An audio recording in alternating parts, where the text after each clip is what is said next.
New Always Talking Shit Show. Yo, Yep. it's your boy Talkin. It's your boy Akeem Magic.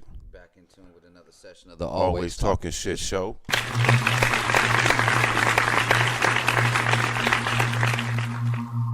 Podcast.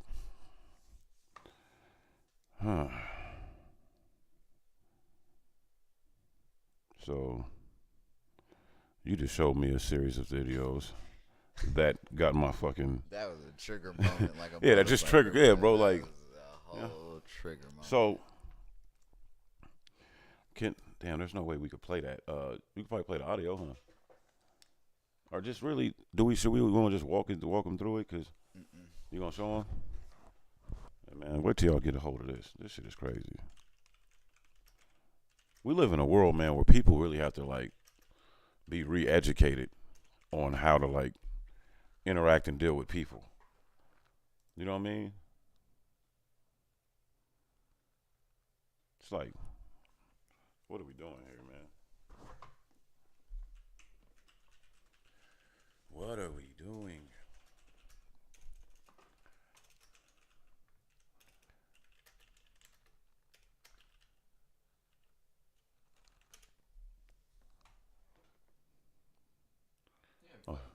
So this shit happens all the time, I guess. But you're kidding me that I can't find it. Like, that shit's hella stupid, dude. Any other day, though, that shit would just be all over my fucking Facebook feed, and I can't get away I know. from the fucking thing. That's annoying as fuck, bro. I know damn well that shit's on. All right, I'm gonna walk them through it. It's a young lady at a car wash. What, with her boyfriend? Just her friend. Assuming with a friend.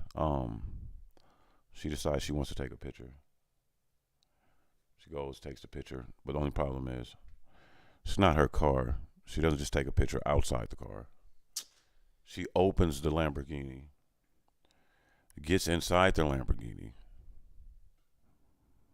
and, you know, asks her friend to come over and take further pictures. Meanwhile, the owner of the Lamborghini is literally like on the other side of the glass window at the car wash, waiting for a car, you know, assumingly to get serviced.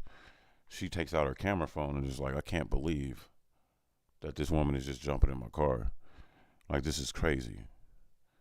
Goes out and confronts her and lets her know, like, get out of my car. That's very disrespectful. That's rude. The lady's like, oh, I'm sorry. And she's like, oh, no, man, you wouldn't do that if you were sorry. Like, that's unacceptable. She looks at her and was just like, it was just a picture. And continues to yell that as she walks off. It's like, oh my God, it's just a picture. Owner of the Lamborghini truck, so black woman, probably, middle age, right? Adult. She's an adult woman. Young white woman looks about maybe early to late 20s. And in the comments, people were blaming it on the generations. And I'm like, fuck out of here. That shit was foul in the 80s. That shit's foul today. Like, and it's just the duality of, like, privilege. When people say, like, the thing like privilege, when they be like privileges, this is privilege, that's really what they be meaning. That's what they mean. That's what we're talking about. And it's assigned to a certain group of people, man. Like, I just don't know no one else that has that type of audacity. Especially, like, not on no gangster shit. Like, it wasn't no gangster energy. Like, I'm about to do this. Nah, this just jumped in the car thinking nobody was going to see the shit, and the woman's standing right there. But even, I think that she kind of even knew. Like, even if nobody's seen it, she kind of knew that, like, nothing's going to happen to me. And that's the feeling of protection. You know what I'm saying? Of knowing that you're protected. Right. That you're protected, and, the law protects you. You can do things where you can be considered at fault and still have protection. So many times you see a kid that looks like you see something crazy happen, and it's a drastic, like, hey, I don't think he's supposed to be here. And he ends up dead. And then people will critique what that kid could have did or what that victim could have done differently to not end up dead. And I'm just like, man, one of the first things that most parents that have black children tell their kids is to respect other people's property.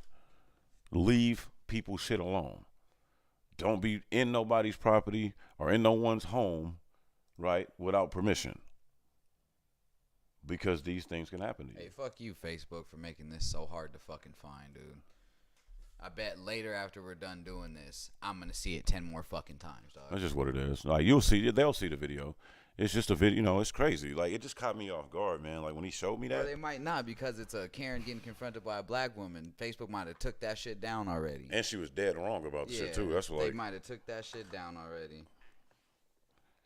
You know how they do us. Yeah, that's crazy, though. I really want to find this shit, dog. It was fucking hilarious. But what in the fucked up part about it with the woman, like I said, is she's lucky it was a Lambo truck, because old girl might have shot her own car up. That was a real hood female, and you was close to the hood of the car wash, and they really didn't care about that car, or her nigga was with her. Man. Yeah, because old girl had her dude with her. Man. The perpetrator definitely had a dude with her. And I would have slept old boy. I don't know if that's what made her feel emboldened. But as that dude, that man, bro, that's a lamp. He was supposed to definitely be like, "Hey, baby girl, this ain't the one to do."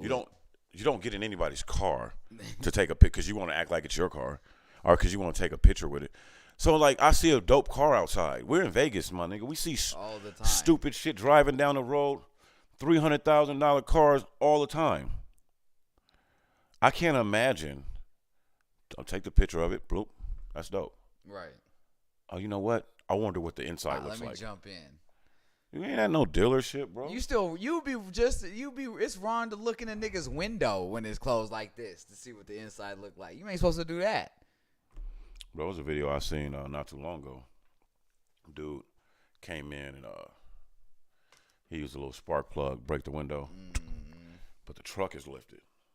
Didn't know the nigga. So he got to climb up there, and now he didn't hit the window. He's so comfortable. He's just going down the street. It's like outside of some kind of event or club or something. Hitting all the doors. He just hitting cars, shit. Right. He in his bag, young boy, comfortable. Slow. Getting shit. Boy, this nigga, he climb up there. You see him kind of looking like, you just see that flash of that muzzle. Boom! And he just dropped. Nigga. Killed him. Like, that's what you get. I don't know, bro. I don't know what you was doing. That's what you get, bro. Like, I don't know what you was doing. All I know is that's you made a bet on that one. And he laid in that motherfucker forever. So like, that's just scary, bro. Like, we're already humans that can have getting back to just the audacity of this woman. That's what I'm saying. To jump in a $500,000 truck. That if you look at, I wish I could find the picture. The woman don't look like she could ever afford this shit ever in her life. So even when she took the picture, it wouldn't have matched. Like, bitch, you're in some Walmart blouse, Walmart shorts, and some Birkenstocks, and like, nigga. Yeah, I looked at that completely different. That Lambo, it don't match her, nigga. That's a pink metallic wrapped. That's some hood rapper rich person shit. Nigga, ain't no female. There's a whole bunch of suburban girls in Beverly Hills right now with pink Lambo trucks. Don't match her though. Just saying. She don't look Beverly Hills. She did to me. She didn't to me. There was nothing Beverly Hills about her, nigga. Even bitches who dress down from Beverly Hills still have a Beverly Hills aura about them. You can just tell. She didn't. She was on camera for a few seconds. In my opinion, I'm saw not them saying cheap ass Birkenstocks and shit. No, Birkenstocks ain't cheap. Hers were. You mean like the style of sandals? Devil's advocate. Nigga, I'm not being devil's advocate. She wasn't, but she was not. She didn't. That bitch. I got a fucking different opinion. That's all. That bitch did not look like she could drive that car. That's okay. Well, we're just looking at it differently. I'm looking at it like you're at an exotic fucking car wash. Your car was probably parked somewhere else. Were they? Because now I wish I could go back to the picture and see if it was a regular car. But now I'm so irritated I can't get these motherfuckers more context because I can't go back to the video. Well, I'm just telling you, nigga, from what I seen, like that's what it came off as. Right. Like, I mean, shit. You in the mix already. Like, you walked up to a fucking Lambo truck, put your fucking mittens all on it, nigga, jumped in there. You jumped all in, nigga, and took a picture. That don't strike me as a poor white girl. That don't strike me as a girl that like is scared of the consequences, nigga, of like this might happen and I might have to pay for this. Right. Or I might go to jail and have to bail out. She didn't give a fuck about none of that. And when the owner of the car came out, she kind of sunned her like, it's just a picture. Like, bitch, it's a car. That's why I don't get the vibes of her not being able to afford that. I think she looked at that car like nothing other than a photo op. I don't give a fuck who's offended. This is what I want to do, and this is how I get through life. I move this way. That's what I took from it. You might have looked more at her fit. I wasn't really. I don't even know. I just know she had on shorts. I really couldn't even tell you what she had on. See, I didn't. That's why I was saying I might have looked at it different. Like now, if you seen her feet and her feet was like busted, I don't know what you going off of. That's what you know what I'm saying. She had like Reno Riverwalk white girl written on her to me, bro. Nigga, if you go take the average median income of those same white girls, nigga, you'd be surprised. They're not all right, bro. All right. I don't care about the income. The Reno white bitches aren't driving pink Lambos, nigga. Okay, well, I equate her now to you're moving a the goalpost. Reno she looked like a Reno female to me, nigga. And a Reno Riverwalk woman with money most likely has like an AMG 63. They're not driving Lambo trucks. Now you're just talking about like the culture of said I'm place. giving my perception of this female. Her perception of her, the most I see her having if we meet her, nigga, is a Benz. So you've seen, okay. So that's what I'm saying, because you're going strictly visual of her. I'm just reading more so the situation. I just don't know too many poor people that make it to their fucking 20s and do shit like that. Whether they're white, yellow, or green. Poor white people don't be walking around here moving around like rich white people. They know their place just the same. Now, their place might be elevated amongst everyone else's. But do all white women think like that? And know they place. Nigga, how could I ever? I could never answer that question. Right. So to think that a white woman feels entitled regardless of her social status, that don't seem like a far stretch to me. There's entitlement because of the privilege that comes with the skin color. I understand that. I just kind of addressed that. But I'm saying, nigga, there's a difference between a river rat from Reno, nigga, and a white bitch from Calabasas that runs around in the river. Because it depends on what we're talking about. There's a lot of Calabasas kids that are river rats. That's the culture. That's a thing for them to do. Grunge culture wasn't started by poor white kids. White kids that's poor are already grungy. It's the rich white. Look how Jalen Smith dressed, nigga. And he tries to dress poor. Right. Like I purposely am going to wear these sneakers until they're dirty and creased like every normal other person's. And then I'm going to show them off. Like, look at my new, you know. That's what I was getting from it. Like, she kind of came off like, fuck this little trinket-ass car that you got wrapped. And fuck you. I feel like she dresses. You know I feel like she dresses like that every day and drives a Honda, bro. So you're like, okay, because you keep going off the fashion shit about it. What I'm just talking about the action. Actually, we talking about the action in the video. So I was thinking more so the actions of her. Yeah, but poor people don't walk up to $300 and something thousand cars, especially wrapped, open them, nigga, and just get in. Nigga, she knew the owner was around. She just hit the thing and was like, oh, this shit open. I can get my picture off real quick. I don't give a fuck if nobody says something. My dad is so-and-so. That's what I read from that. That's why it came off like, I am a so-and-so. My last name is this, nigga. Even if the cops come, they're not doing shit to me. And if you can afford it, why are you taking pictures with it? That's another thing because rich people don't I just do. think that it was a pink wrap joint, nigga. And she was like, oh, this is cool. But rich people don't, even entitled rich people don't do that shit. They got the money to drive that. Why the fuck are you jumping in it? That's where I'm coming from. Like, this bitch ain't got money. Because if you have the money she's to young. afford something like that, doesn't mean you ain't going to just jump in somebody's shit. Okay, but there's a lot of rich people that's never going to buy that fucking Lambo truck. That Lambo truck was created for the rap culture community. It's an overpriced gimmick.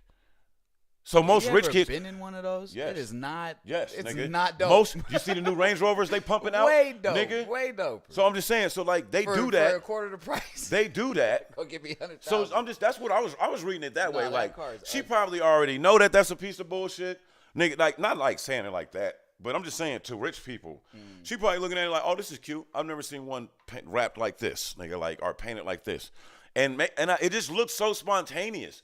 And her reaction, bro. It's just a picture.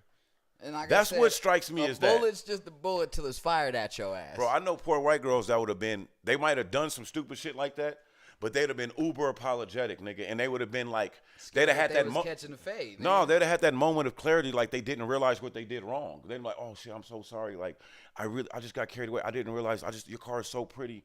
Like, I didn't mean, that's what I would have heard. She looked at the black lady like, bitch, you tripping off me taking a picture of your little fucking car? You're wrong for being mad at me for taking a picture of your It's just car. a fucking car, and it's just a Your picture. car is supposed to be public That's domain. what's right. And then, nigga, the dealership they was at looked like plush. Nigga, like, the car wash. I can't even determine anymore. No, that's what I need to fucking. Because, you know, you see video shit back, and look bro. at shit differently. Yeah.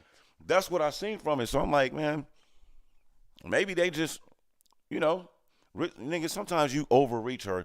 You know, maybe the black woman wasn't. That's her lifestyle. She got that car, right? Boom.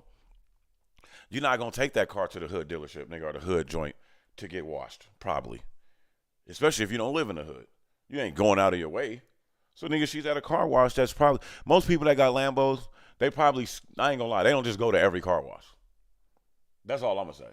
So she's probably at the car wash that the rich people go to. Looks like that one car wash in Reno. I can't think of it right now because I can't remember no Reno streets for some reason. What's it, by Worcester? By the Subaru dealership right across that. You know what I'm the talking only hand wash spots where that everybody go. You be seeing all the nice cars nice, pull up. yeah. Nigga, they gonna make your shit smell good. Right. All type of shit. Okay. Maybe it's one of. It seemed like that type of spot, and that's just all off me assuming. Right. Mm. We don't know, but it just seemed like she was in a spot like that. Other girl probably like, nigga, my car's next on the line, or my car's getting washed. I don't know what kind of car. She could have had that same car, just not wrapped. How fucking irritating would that have been? It kind of would have made more sense to me. It's like but just, still don't it's get still irritating. Motherfucking yeah, no, bro, none of this shit I'm saying is justifying what she did. I just can't believe she did it. Bro, just think about that. I know gangsters. I know killers that ain't going to walk up to no Lambo, nigga, truck, or luxury vehicle, think it's dope, and just want to snoop a picture. Oh, I'm open this, get in, take a picture. First off, it's just a lack of manners, right? You ain't got no manners. It's a lack of a lot of things. It's a lack of respect, all that type of stuff. But it's just like, bro, like, that's just, what if somebody was in the car? Niggas got to do better, bro. People got to do better. You know what I'm saying? People have to do better. The other video, or the other thing you brought up, yeah. So yesterday I'm watching a couple's prank video. Right. Matter of fact, I can go find it because I commented on it. I commented on it, and people have they taking this shit out of hand too. Yeah, they getting a little too loose and wild with all this. You know what I'm saying? Like, oh, I pranked my boyfriend. Like, oh, I'm gonna do this and see what my girl does afterwards. Oh, nigga, miss me with that.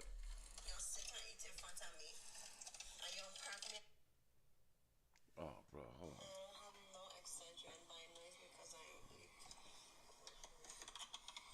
So they in the car right now. She's talking about she has a headache because she hasn't eaten, and I guess she's pregnant right now. Oh, see that? Hold on, bro. Hold on. Pause that. Y'all know Dre, my brother, and y'all have heard us get at each other about the way we communicate. I just found out the pregnancy. All right, right okay. Because I was about to say, he snuck that shit in, and the nigga set me up. Hold on, I'm just getting all my karma out the way. Oh, because I'm like, I was talking bad about this female before I got on camera, but I did not know she was pregnant. She acts like this all the time. Even when she wasn't pregnant, she acts like this. She's hella over dramatic, my nigga. That's just her whole thing, bro. Oh, okay. Yeah, so it's not. You got familiarity with this, yeah? Yeah, Okay. she's over fucking dramatic. But when you said that pregnancy part, part, when it's a prank that she does to like, him, it's all good. He should get over it. But reverse it, she's ready to cry. Call her mama. Call his mama. Fuck. Like, bitch, you a whole you a victim. I'm gonna tell you, all you women out there, if you ever deal with me, don't be a fucking. Don't call my mother. Oh. Fam, don't call Mom Dukes. My mama ain't got shit to do with none of the fuckery I'll put you through. Yeah. Don't have moms on her side ready to fight my mom. Right.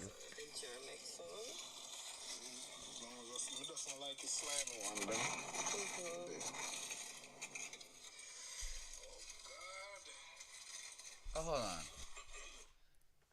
I'm fucking up. They could watch this with us. This is that's on what my Facebook.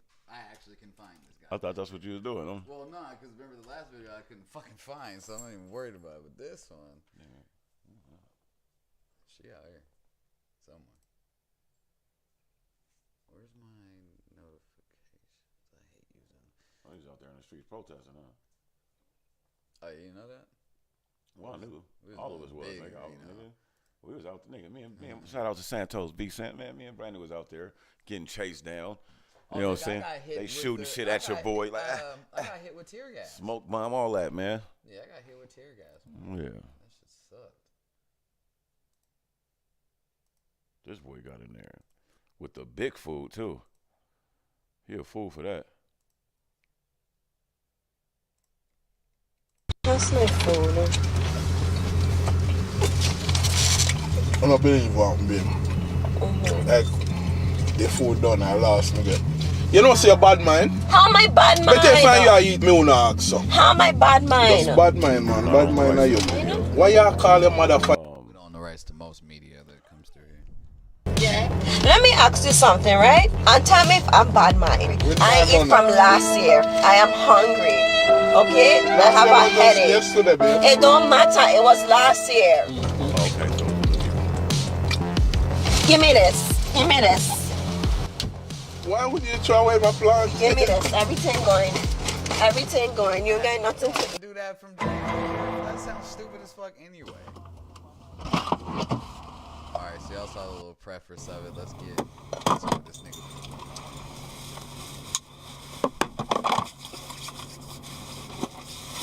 I prefer the spray hand sanitizer, the Germex one. It doesn't like a slimy one, then. That shit. It ain't hella. Like, yeah, bro. That's a fact. She right for that. God. Hey, bro, my mom got me some of that shit. I carry myself in the car. What changed my life? I'm hungry. Right on No, you never tried. You want to stop. Hey, he a fool. Cookout. Curry can't come out here. Oh. Bomb beats, you know. Hey, he a whole fool, bro. He a fool for that paper plate. You got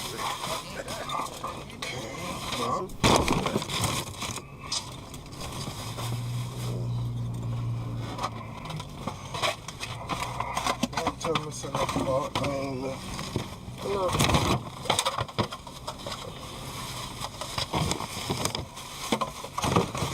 okay.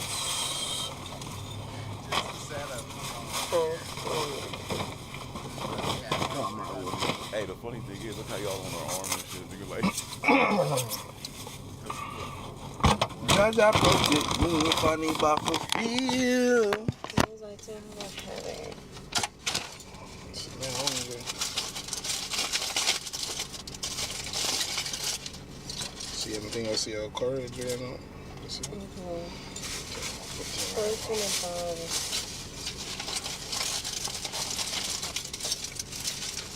Oh, God. It's gonna stain. If it drip on the thing, it's gonna stain it.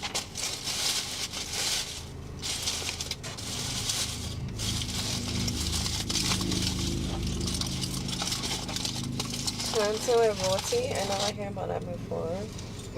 You get plantain with roti. You just feel for some plant? Plantain. That's my food.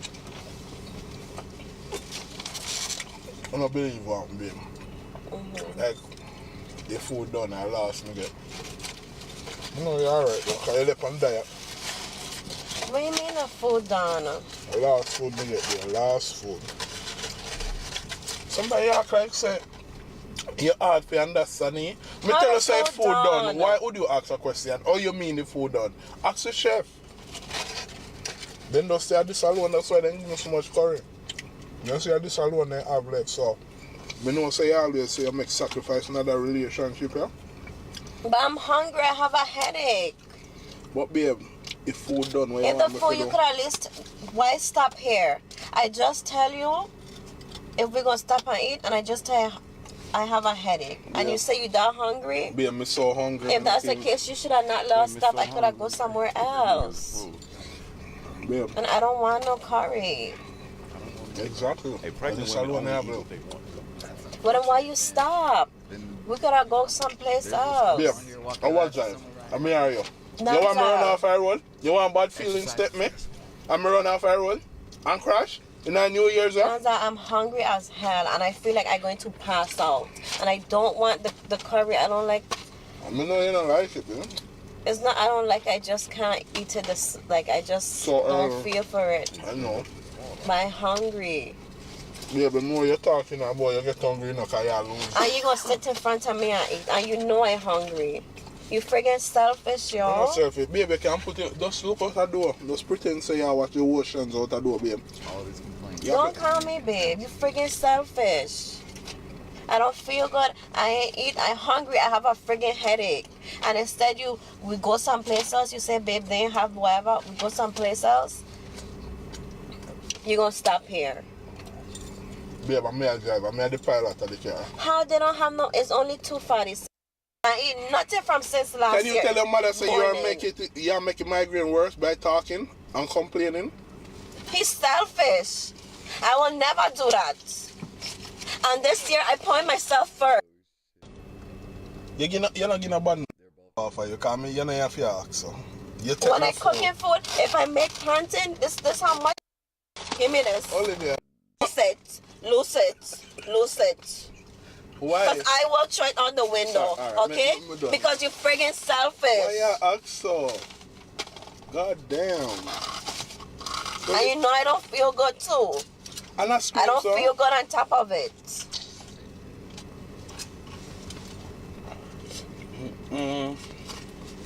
You're friggin' selfish. And you gonna say, You gonna say,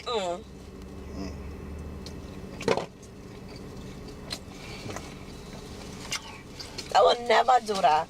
2022, I point me first. Okay? You could be crying hungry if I gonna eat in front of you. Give me this. Give me this. Why would you throw away my plant? Give me this. Everything going. Everything going. You ain't going. I don't. Getting a bad nut stick? You're not getting a bad nut stick. You're not gonna drink. You're not gonna drink it here today. You're not going to drink it here today. You're not drinking it here today. You're not drinking today. You're gonna die at thirst. This January 1st, 2022. You're not drinking it here today. Put it down. Put it down. Too damn selfish. I can't stand selfish people. People for their friggin' self. Selfish and ungrateful. Because you don't remember the times I buy you food. I will have food and you will eat your food and I will give you the rest of mine and me finish eating. Too damn selfish. But me and you different, Olivia. Me and you Can't different. stand people. I say you really be above a food, babe. Don't call me babe. Olivia, you take your whole of my food all I curry up your skirt. I don't give a damn. She's always like this. I can't believe Torres. Let's drive. Drive for what? I need to get me something to eat. Let's drive. And maybe I would think about letting you eat. Think about letting Don't teach selfish people a lesson in this year. ride my car. Talking about letting your ass walk. I will never watch you hungry. Or nobody, period, and eat in front of them. And I know they're hungry. I tell you something that in front of you, me the side of you. And you can't put your... Don't let me throw this shit outside.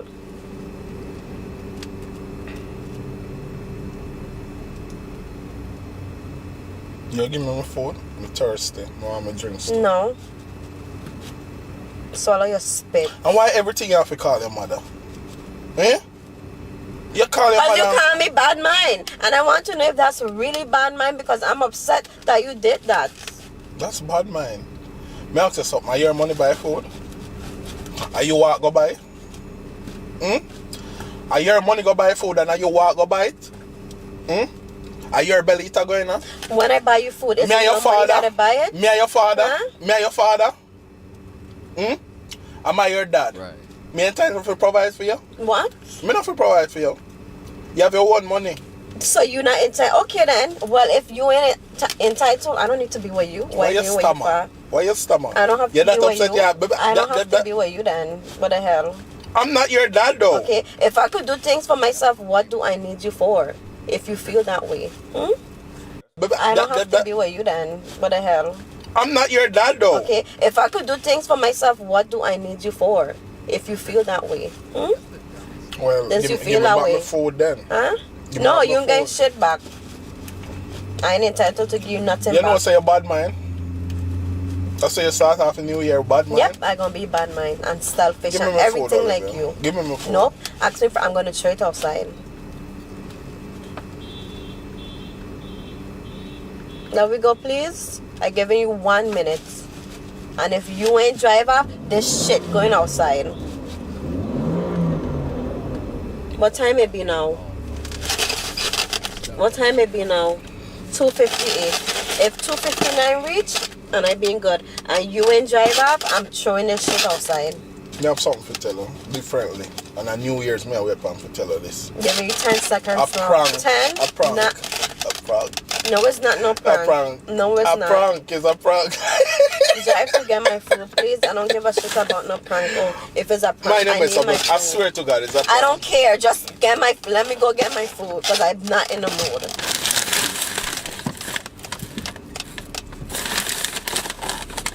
You know, sit and eat in front of me, and you don't prank me at this time, and you know I don't feel good. You always don't feel good. Oh no, she's not pregnant. I guess I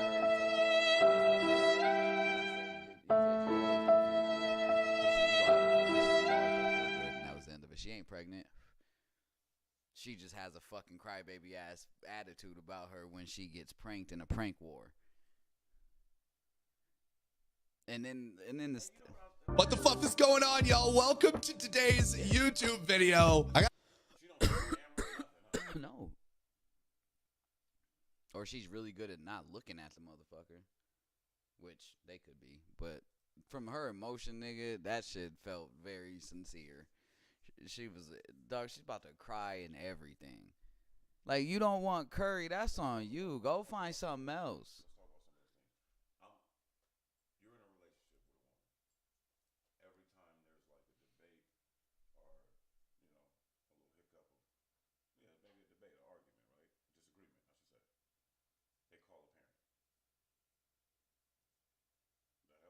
Nope. Mine don't do that shit. They got plenty of fucking arguments. And if I call my mom, it's to prove a point, like to her to second something that I'm like a story I'm telling or some shit. And they don't call my mom, niggas have arguments. Fuck, I don't like my family in my business, nigga. Because the first thing my mom gonna do is go tell my brother. I don't need everybody in my shit. This my business. But like you said though, if I call my mom, I know what it's gonna turn into. I'm cool. It's my business. I can take care of this. You know what I'm saying? No disrespect to my mom and my brother, but right, like other than tell you some toxic ass shit to go against your relationship.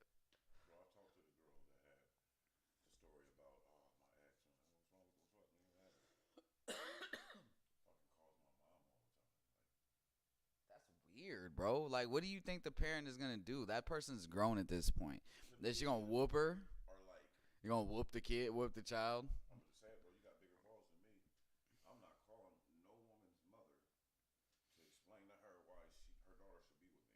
Or why her daughter's tripping? That's got weird energy in it anyway. That's that beta alpha shit.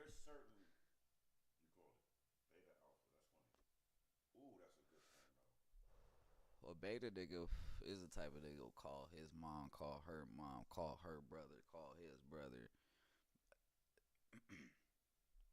That's female behavior. Not to, knock females, but it's more down on their list of things to do. Oh, your son tripping, I'm gonna call your mama. We hear many black women say that shit, nigga, I'll call your mama. And you be like, hey, oh, hold on. Don't call my dukes. I don't need all that.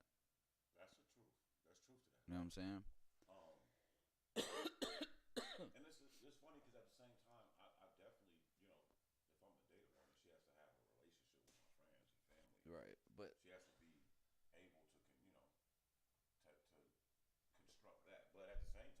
there's levels to it. You might be lucky and, you know, your girl and your parents are very close. Right. That's cool if all the intentions are well, everything's good, right? They don't gotta be best friends. You don't gotta call her and talk to her. You date me. You know what I'm saying? Like when you see her, you see her. But some people feel like, oh, I'm dating this person. Oh, let me call his mom this weekend.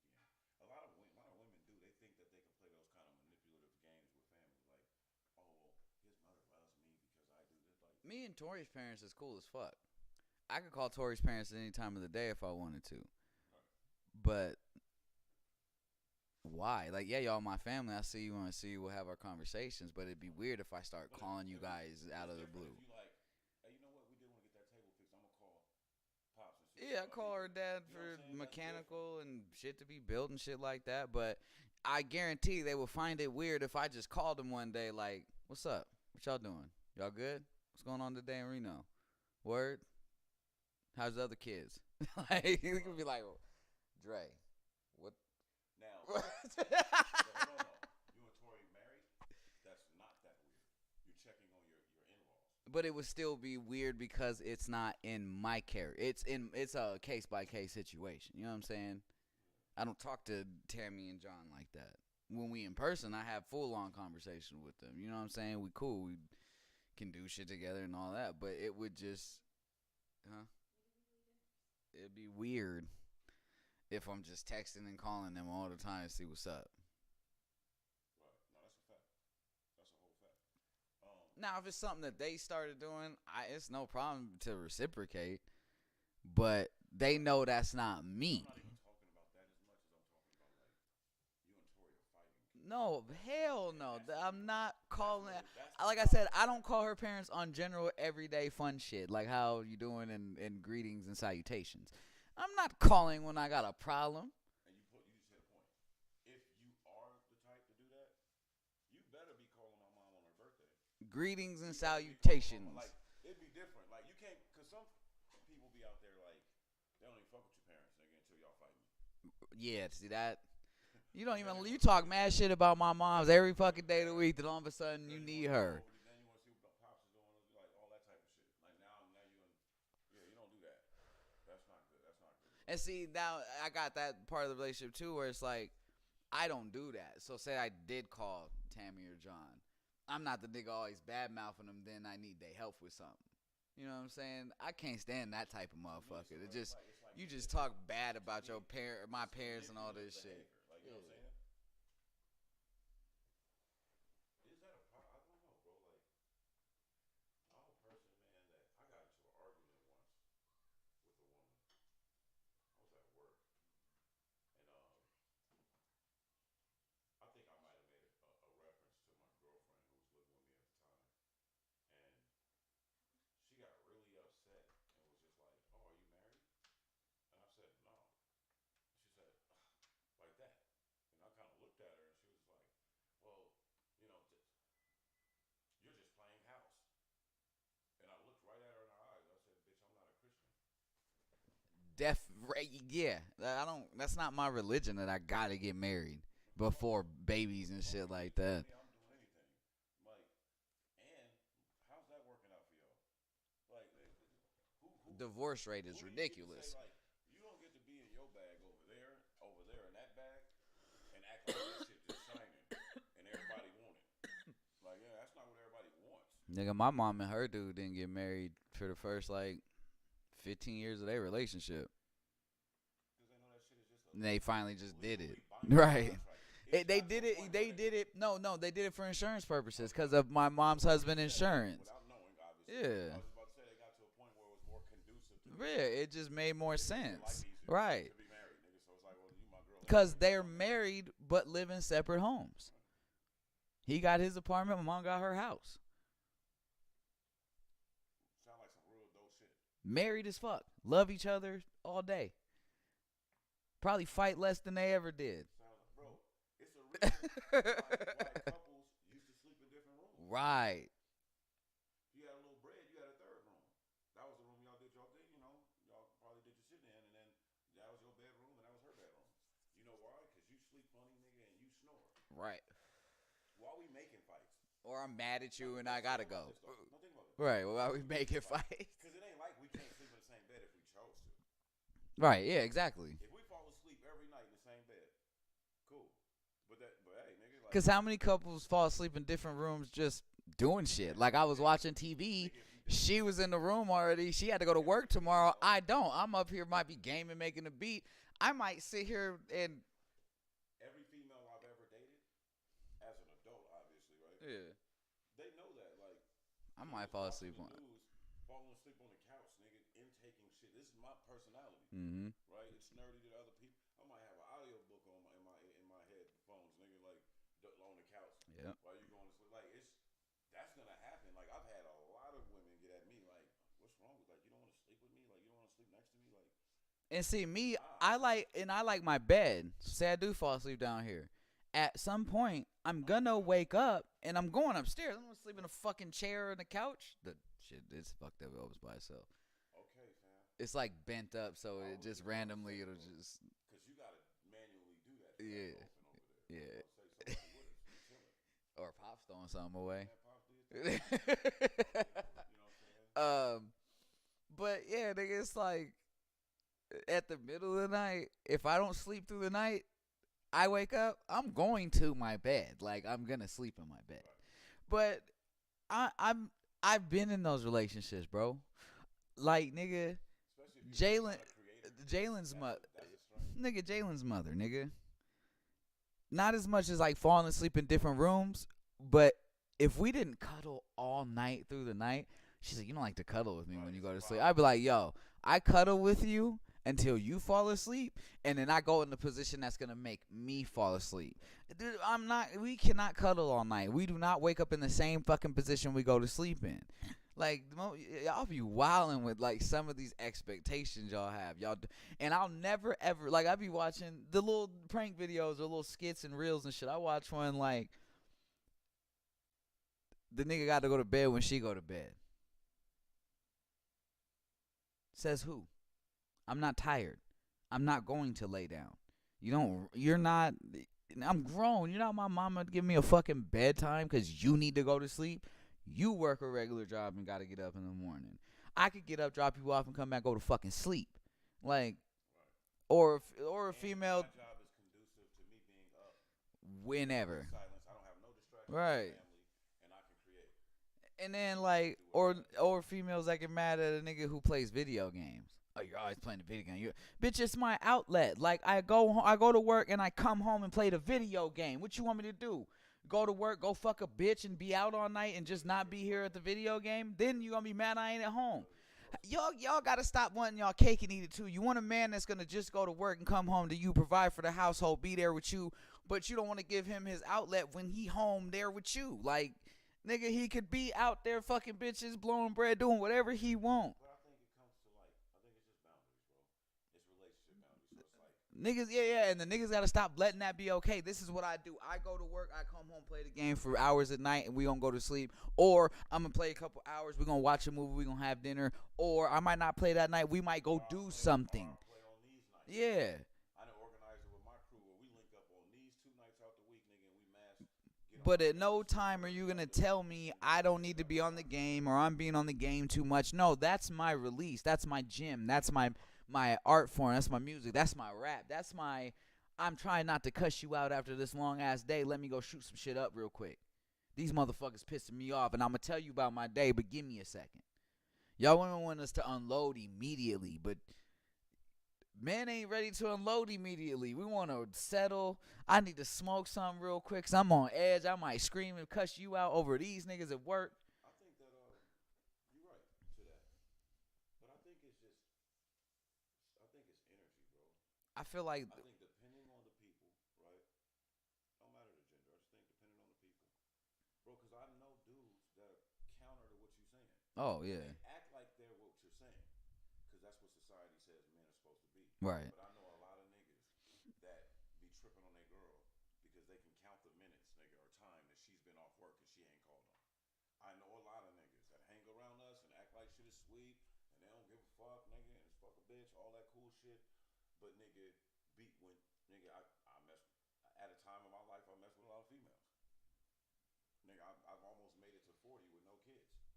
For some reason, That's impressive. a lot of women confide certain things in me about about their baby fathers, about dudes, about situations. Right. I've always just paid attention to it, and I've noticed, like, damn, that is true. Any man, no matter what your situation is with children or not, we're at a certain age where nigga, you've dated enough women, and and moved around enough to know that there's dudes out there. We don't like to acknowledge them because we might not respect it. Right. But it's like we gotta hold our baggage too, because those is part they men, and it's growing in numbers, nigga. The dudes that be on that other shit, like, bro, you have women. It's a fucking role reversal now. You have children with, right? I see y'all deal with each other. Co-parenting is what they call it. You can't co-parent with no woman if secretly you still lust for her.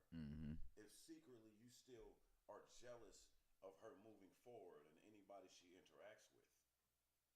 Nigga, I've seen you co-parent. And I don't feel like that with none of my BMs, nigga. Bruh, like, I'm not. We ain't got no notes, nigga. As a nigga who can sit here and truly say, and there's very, yeah. I brung you up for a reason, with no warning, no nothing. Like this, you know what I'm saying? This your life I'm talking about on the mic and camera. But I'm saying that because I know you and I've seen it.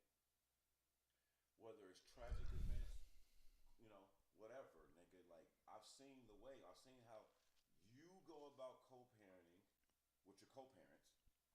Fam, I date women. I've dated women with children. If you my age and you date grown fucking You've women, definitely dated women with children. It's almost impossible not to, nigga. You're a unicorn, nigga. now At it is what it is. 30, almost 40 years old, nigga. No kids. So when you think about You a that, whole unicorn, nigga. when you think about that, like, just the perspective, fam, there's a lot of dudes that don't live up to certain things, but it's not okay, but it's okay in that fact that, like, we're in a generation where there's a lot of women that like, traditions are changing. Yeah. That's the best way to say it. Yeah, roles are kind of reversing. Traditional, and this it's not always that. And there's a yin and yang to that. There's been situations where great relationships have been ruined because the woman, for whatever reason, was able to obtain and make more money financially than the man, and society wouldn't let that rock. Right. So wherever she went, people were, like, kind of shitting on her, that nigga, and treating her like she has a charity case and a husband, right? Because she's rich. A lot of people don't know Dolly Parton was been married her whole career. You just don't see her, dude. Married to other people and linked to other people. Right. That motherfucker lived back home in a massive land maze in a big ass farmhouse. Got all Chilling. tractors and shit. Right. He's the same. Living the country boy life that he always wanted to. Yep. But he didn't hold her back from her dream, and she never emasculated him. That's kind of nuts to me. Right. You know what I'm saying? Like, I respect that. Yeah. But we live in a society where it's like, that's why we always bring it up. A dude to hit the lottery, meaning he'll work his ass off and go to the NBA, become a platinum selling artist, whatever, lawyer, doctor, whatever, and go into a fucking the grimiest of bars ever with a friend on a bachelor party and meet a fucking cocktail waitress that's struggling to pay her fucking bills, fall in love with her and marry her, elevate her to his wife. We've seen that happen all the time. You don't really see too many, like, women of Beyonce, Rihanna stature or some shit like that, or a nigga like shit. Even female pro athletes that are superstar. You don't often.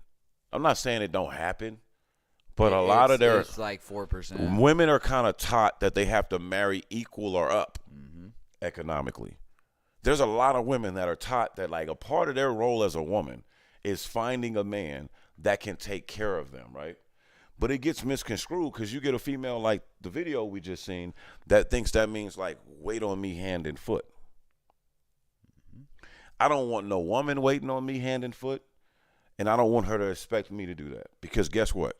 If we do come together and create another life form, that life form is equally, if not more important to me than you are. And if we ain't on that, this is just me talking. If we not on that same page, we gonna have issues. And I'm built different, bro. Like, no court system or paper is ever going to keep me out of my child's life in a certain way. I will catch a case. Yeah. You feel me? And there's a lot of men like that. So with that being said, there's a lot of women like that, right? We know because of the way men dominated women. Now, I'm not going to go make this racy, right? Because we ain't have nothing to do with that, but whatever. I'm not going to go make that racy and point out who did this and how we're all kind of like into a system that we were forced to be into. Right. It's a reason why poly life is on the rise, fam. There's women out there that are doing well financially, got their shit up, got everything they need. They just happen to, nigga, not be able to be pleased by one man. It's an alpha female we talking about. She queen body. And she like, I like Akeem and I like Dre. Dre pleases me and fulfills me in ways, and Akeem does them in other ways. This is some movie like love triangle taboo shit. But if you go to history, a lot more humans are descendants of this type of way of living than the other way. You get what I'm saying? Like, we're just going to talk our shit right now because we're going to have to sound like some pigs. All the women that support this program and got love for us, respectfully, we know not what we do right now. We just talking honest, so we going to naturally say some shit that sounds stupid. But fam, there's men out there that understand this. There's men out there, and I know a lot of niggas don't want to come up and say I'm that dude.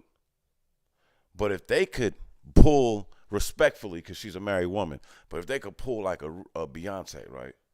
Fuck it, I'm not gonna use Beyonce. She married. Rihanna ain't married. Right. She got a boyfriend. Right. Yeah, she respectfully. got a baby dad now. Respectfully. A boyfriend and a baby daddy. So, Rihanna a billionaire, fam. Mm-hmm. You know how many men would sign up to be her side dude? You would.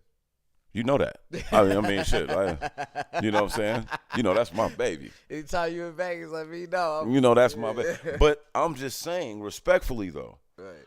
There's not too many women of her stature that are going to be a side that female. ever, right? Unless, right. But if Rihanna's your side chick, who are you? Oh my God! What's your check? What's your bank account? What is your stature in society look like? Bezos. You gotta be something. Or Sultan. Yeah. The Sultan, a sheik of. You see who she was with before she got pregnant, right? She was with a fucking sheik. Or you gonna do son or some shit like that. Janet got with a Sultan, nigga. They both did some royalty shit, like. So all I'm saying is this, like, now take even celebrity out of it. Let's go down a notch. What if this is a woman that's a CEO, Fortune 500, CFO of a major company, right? She's pulling in 6-7 figures without fame, without notoriety. Just a woman just doing her job, kicking Wall Street's ass, just doing her job. She's a boss. She got a dude. Let's say he's starting a construction company or something. Right. Or he got a plumbing company. Right. He got a good job, nigga. Shit, he the fucking general manager of the power company or something. He probably making like $150,000. Making busting like he doing his thing. He ain't no chump. Yeah, he getting bread. He ain't got nothing compared to her. Right. She in love with him. They work. Boom. Right. And we've gotten to a place where like evolution, circular, like it come back around. Where now you can look it up, fam. That woman that I just described is now saying, I have this man, we're married, but as I age, my sexual prowess goes up, his goes down. We both like this guy, not in the sense that he's sexually attracted to him. Right. But you like this young man, you respect him. You know what I'm saying? I want to bring him into the fold. Now you got some cuck shit going on. That's the world that we look at it. Right. That's what we've been taught to look at. Oh, it's some coke shit. He's fucking your woman. Who you fucking? Now, he might have did you a favor. That's like having a crutch with a nigga with a bad hip. Now I don't got to put all that pressure on my crutch. There's older men, bro, that are more into like their legacy and creating the life of generational wealth for others. They're more into their mission in life. They've already buried their parents. Right. They're older. They got kids that's grown. Right. My wife, she's still bad. And when it's time, I do my thing. We love each other. We got a history. But she got needs. I don't feel like doing that shit. Call whatchamacallit. Yeah. Wealthy people get to a place where they kind of get liberated more. And you can't really judge them and all that shit. So I think that's why we all look at them as weird, because they get in those kind of spaces. They get to the point where they got more money than they'll ever spend. They can do anything they want on the itinerary. They only just lack of time. Only thing they can't master is time. Right. There's a lot of wealthy women that is just not settling for sleeping with one man. And she's not a whore or nothing. Right? Because we say, this is what's funny about this shit, dog. We still are indoctrinated by these religions. Right. That we say we don't really believe in sometimes, that we say we don't agree with. Right? But motherfuckers are still out here trying to find one woman in a world of billion. Hey, bro, does a lion only sleep with one woman? One Lion lioness? got a whole pride of them. About set made of them. I'm just asking, bro. Like, we come from a place Smacking them all. that we come from a people that's, hey, bro, things was different. I know about Queen Sheba. Right. Queen Sheba had a few husbands, nigga. She had the political husband. But right? okay, She had the as a man, she had the warrior husband. as a man, are you jacking that? Yes. If you got a female and she got you and Bro, the reason why I'm a man that's made it to damn near 40 without a wife or children is because I ain't never believe in the shit that y'all was doing. Boy, grew up religious. I grew up going to mosque and church, nigga. I've been to both. So I've you be never okay with jacked her that. having you and other niggas is what I'm saying. Dog, every woman I've ever loosely dated. Like now, if we gonna try to be monogamous, loosely, but say like you're dating the 600,000 chick, you're making 100,000 and let's take money out of it. I'm dating a woman, right. nigga. I personally feel like personality wise, I could date a woman, and if we're cool enough, if I know, see, I can tell when they faking it though. I've been through this. I could tell when you say that you down for that and you cool with that, but you really not. Yeah. Right? But if I ever came across one that's with that.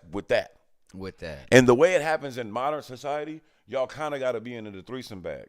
Yeah. That's the only way you really discover it. Right. That's why it's kind of skewed. But if I ever got one that was with that, then was ready, could have that big kid conversation with me, like, I love you, this what I want, this what we got over here, but I be like, I want to do this over here, do this over here. And you can, and that frees me up to be able to be like, oh, whoa. So you telling me that, like, we here, yeah. we got the rock. So we got all the ancillary shit that relationships got, like, nigga, like, something going on with me, you getting the call, like, we got that. We designate our holidays and shit together, like, we do all that. But you got a little thing, and I got a little thing. Bro, I'm all the way cool with that.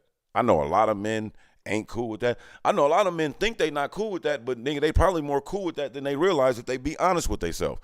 A lot of dudes have taken on a white supremacist male ideology when it comes to motherfucking women and men, because we were all forced to be that way here in this country. There's plenty of nations and plenty of places where men have multiple wives and women have multiple husbands.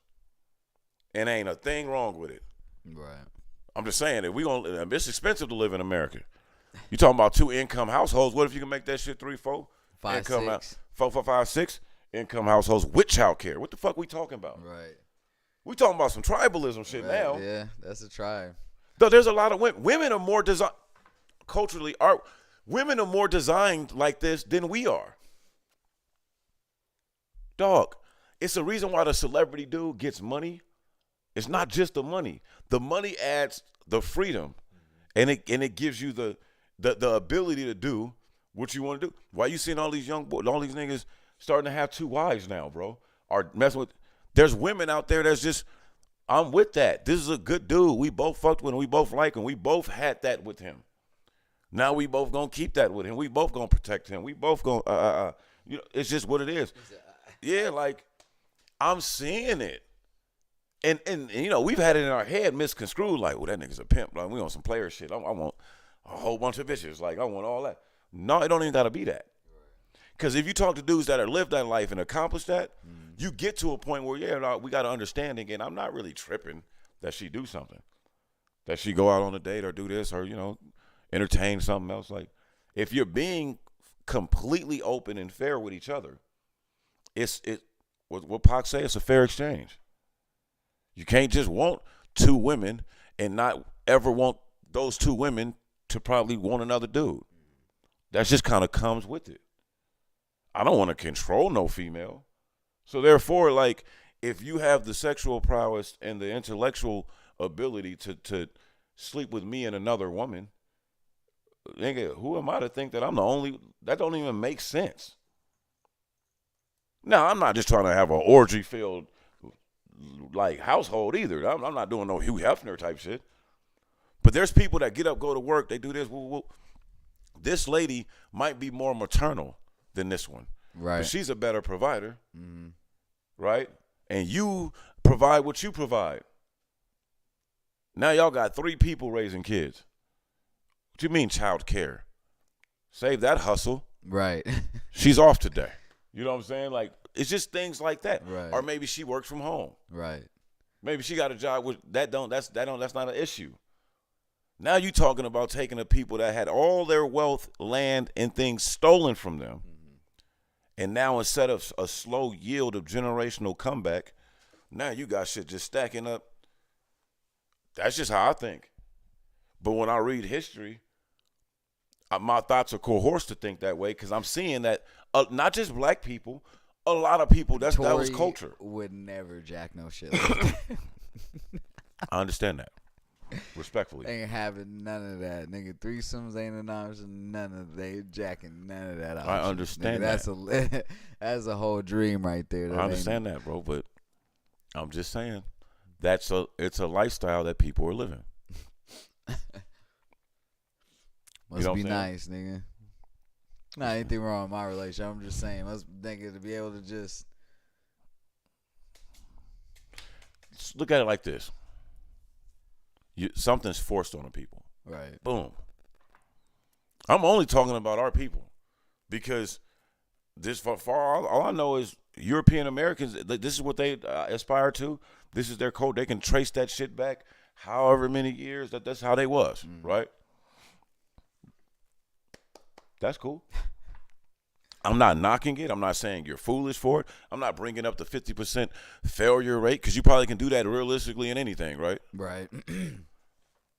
I'm just saying that, like, and I'm glad that we're in a place now where that's no longer forced on a people that's documented on this earth longer and weren't doing that. That's all I'm saying.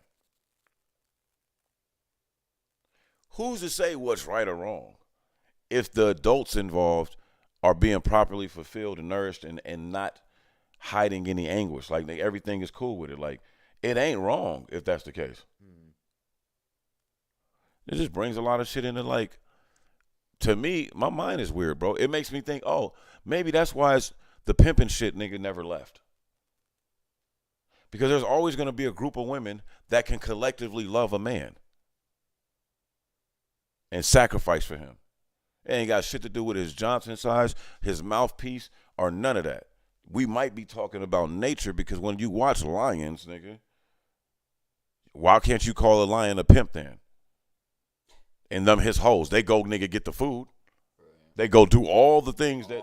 Take care of the kid, everything. Fam, what the lion be doing? Chilling. Making sure no other lion come to and mistreat y'all. Up, right. Now, we're not lions, right? But now I don't want to get biblical. I'm not doing none of that. I'm not getting all this. But I know history. And I know that they did call a certain group of people the tribe of Judah. This is documented. Judah, the lion, whatever, man. All right? We're not even that kind of podcast, but whatever. I'm just saying that when you think about it and you compare it to nature, there's many examples of this. How I evolved as an individual that grew up, respect to my parents, indoctrinated by religion, right? You know how I evolved on my thoughts of homosexuality and things like that? Nature. Damn near 50% of nature is gay.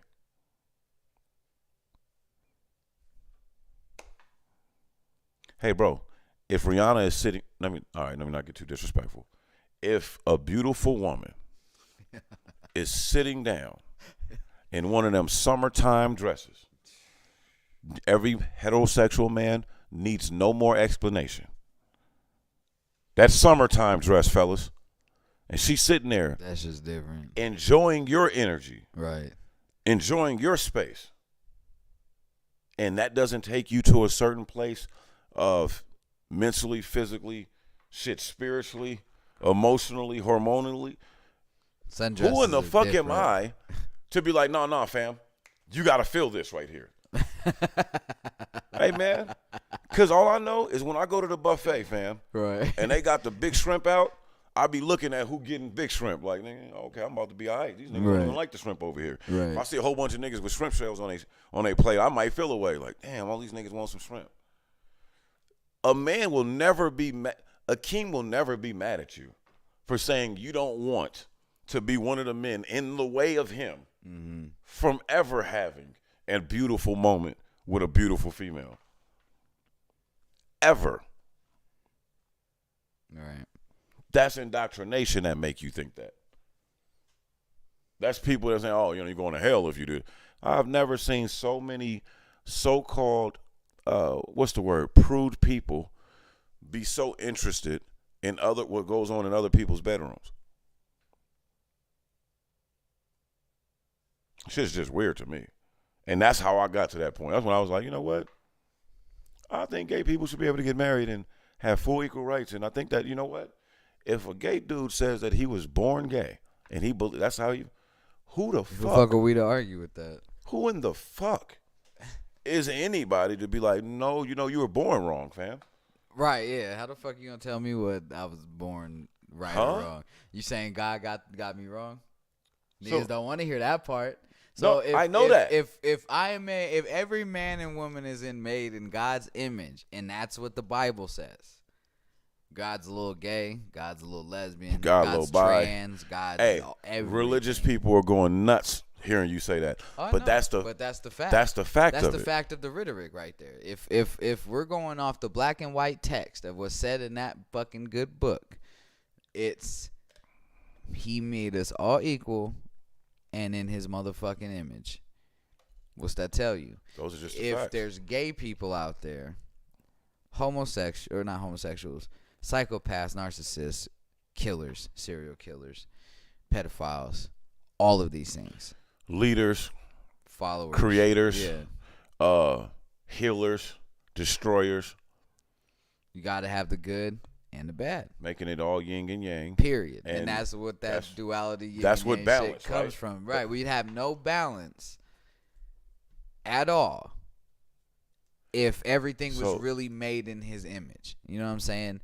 Because no woman would be subservient to a man. And this is the thing that's crazy. That's why I believe this is true, because I know women that have never been subservient to a man, and the masses will like they'll attack those women, right? They'll attack those women. Hey, all you got to do is show strength and they can encourage as a woman, and they'll attack you. The thing that pisses me off about the word tradition is what you make it. I'm a key component that it's important to start and create new traditions. So if a woman considers herself a traditional woman, you can't argue the fact of that, because tradition is her perception. Tradition is what that person makes it. It's the traditions of what she was raised to believe. This is where the clash comes. Because logically, you're right. Yeah. But then, this is where it gets crazy. There is a tradition already established, and we have to ask ourselves, how much deference do they have versus the other ones? Like, are they, because this tradition has been established longer. I get it, but what made does it have seniority over this tradition? Fuck a seniority. What made that shit a tradition? What was the tradition before then? Traditions just pop up. Like, so to say that this is supposed to be the end all be all tradition, that's not tradition like. But I'm just saying, you're right. The word tradition, it's a trick. The word tradition is weird to keep saying over and over. Yeah, because by what you're saying, because I was about to say, you're traditionally correct. That's what happens. Traditions change. They have to. Right? But they have to be established for a period of time to be recognized as a tradition. And then it's always revolutionary. To who, though? To the masses? No, to whoever's.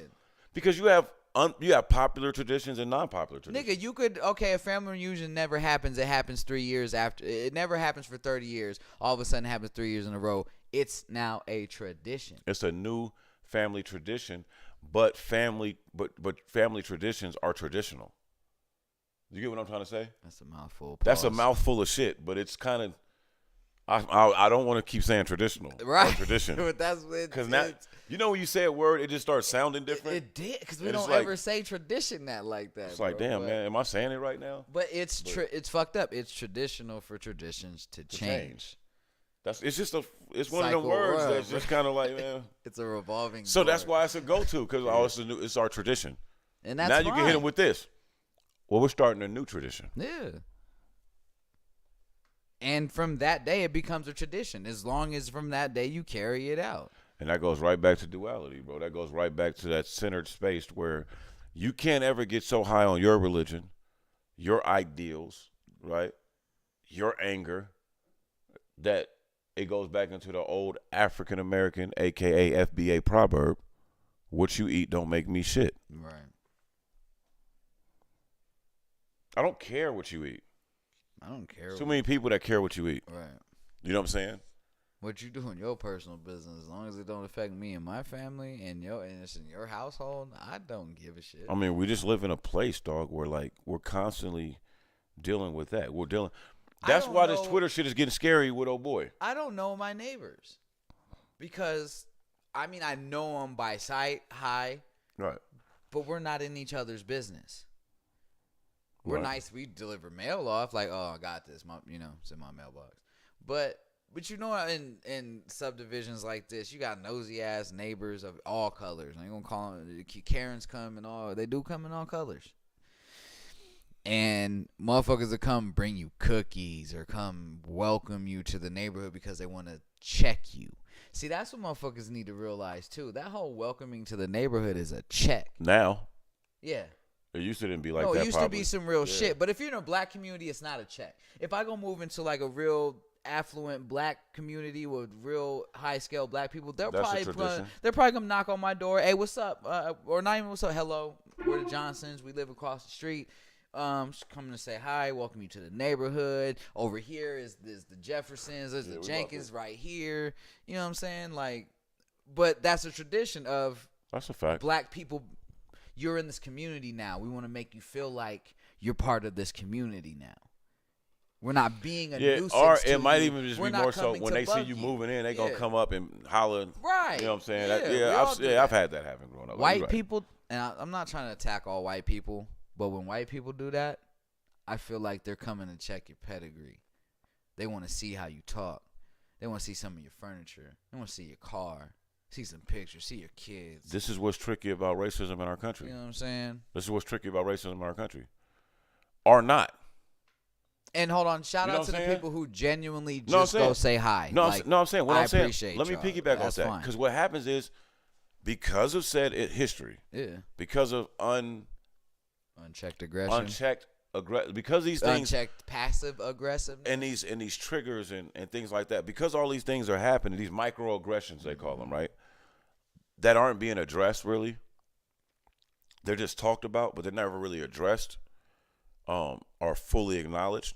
So now, as a FBA person, you always have that on the back of your mind. Why are you? Person why says are you something coming to you, Say what's up to me. You know, or Are older, you being genuine, yeah. or are you? You have to really trying to look come yeah. see what's Right. going on in my Right. house because you see some black people Right. moving in. Right. And because we've dealt with that and deal with that constantly, even to this day, that's always a thing. That's why I always say that, man, racism is the worst thing for this country. It and it's gonna consume it one It's day. fucked up. Me and Akeem could get a bag today, decide to go move in the same affluent white neighborhood, move next door to each other. And just the looks we would get moving in the same day because it's two black people with black families. Yeah, especially depending on where you're moving to. Dog, Jay-Z and Beyonce was having a hard time, nigga, finding a place. Because where they live at and where they're looking to live at, people was like, who's moving in it? Yeah. Who wants to buy this place? And then they go look at Oh his no, up the music price, and the nigga. shit, Up, yeah. do this, do that, and just because they rich, they're not gonna let y'all hold them. Nope. Dog, go look it up. When Jay-Z and Beyonce decided to move to California, Look at what they went through. Because those neighborhoods, no disrespect to any other celebrity or most other like hip hop celebrities, and y'all not getting to where they were trying to move. They in a different. You're talking $100 million. So where they was living at, the rappers might be at parties there every once in a while, shoot a video there, right? They wasn't moving in, nigga, knocking shit down, remodeling, nigga, buying the next door house, nigga, so they can get rid of that too, or nigga, building and have a house more land. 2 times the size of your Right. house, and you're you're a fucking 200 millionaire. Yeah, man. They didn't. That's offensive to white people. To white supremacists, that's offensive. Not white. I quit generalizing. That's offensive to white supremacists. Absolutely. You know what I'm saying? Because you might have a rich person like Black who love Jay-Z. Rich What you white talking dude run up and be like, "Oh my God, Look at his relationship. what's up? Bro, like, you no, moving fuck that. here? Like, Look at any black man in America that ascends to like $100 million, $1 billion. Yeah. They be having hella white friends. hella nigga. Just like nigga, and then go look at any poor black dude in the middle of regular high school, nigga, all that type of shit. Especially in a median city like where we at. I ain't talking about niggas in Baltimore, West Philly, Brooklyn, and shit like that. I know kids that ain't never really have no white friends because they didn't go to school with white kids like that. White people don't be in their neighborhoods. Nope. Like, and all the white teachers, nigga, that's work at their school. Especially in Baltimore. Is on the first thing smoking, nigga, as soon as class is over. Ain't no after school help, none of that shit. Y'all stay away from me, right? So that's just the way it is. But if you're in certain place, especially on the West Coast, LA, there's like no place Vegas, on the West Coast that you really could say that about. Portland, yeah. You know what I'm saying? It's a thing. It's a thing. How you like that fight this weekend? I was just about to say, it's your boy Tank and Rolly, man. Rolly is awkward, bro. Very. I think he got a good future. I didn't know he didn't start boxing until 17. He needs to leave Tank alone, though. So I'm gonna call right now. Stop. You don't want that rematch. Yeah, you do. He thinks he does. No, he does. Because you know why? Again. He's not gonna. He's never gonna get punished career-wise for losing. But he don't. Okay, let me say this. He's only gonna make more money. He don't want that rematch right now. Go get you up to 20 wins real quick. You're thinking like a competitor. You're thinking like a nigga that goes hard in the paint. Nigga, you better like go when get I do 20 what I wins, do, I'm trying to nigga. be that nigga. I think that Rolly is like, bro, he looking at like, nigga, you see what happened to Canelo after a loss? But he didn't take 2 to 4. He was undefeated before he fought Tank for a reason. Nigga, Floyd ain't just throwing him in there with top-rate killers and all that type of shit.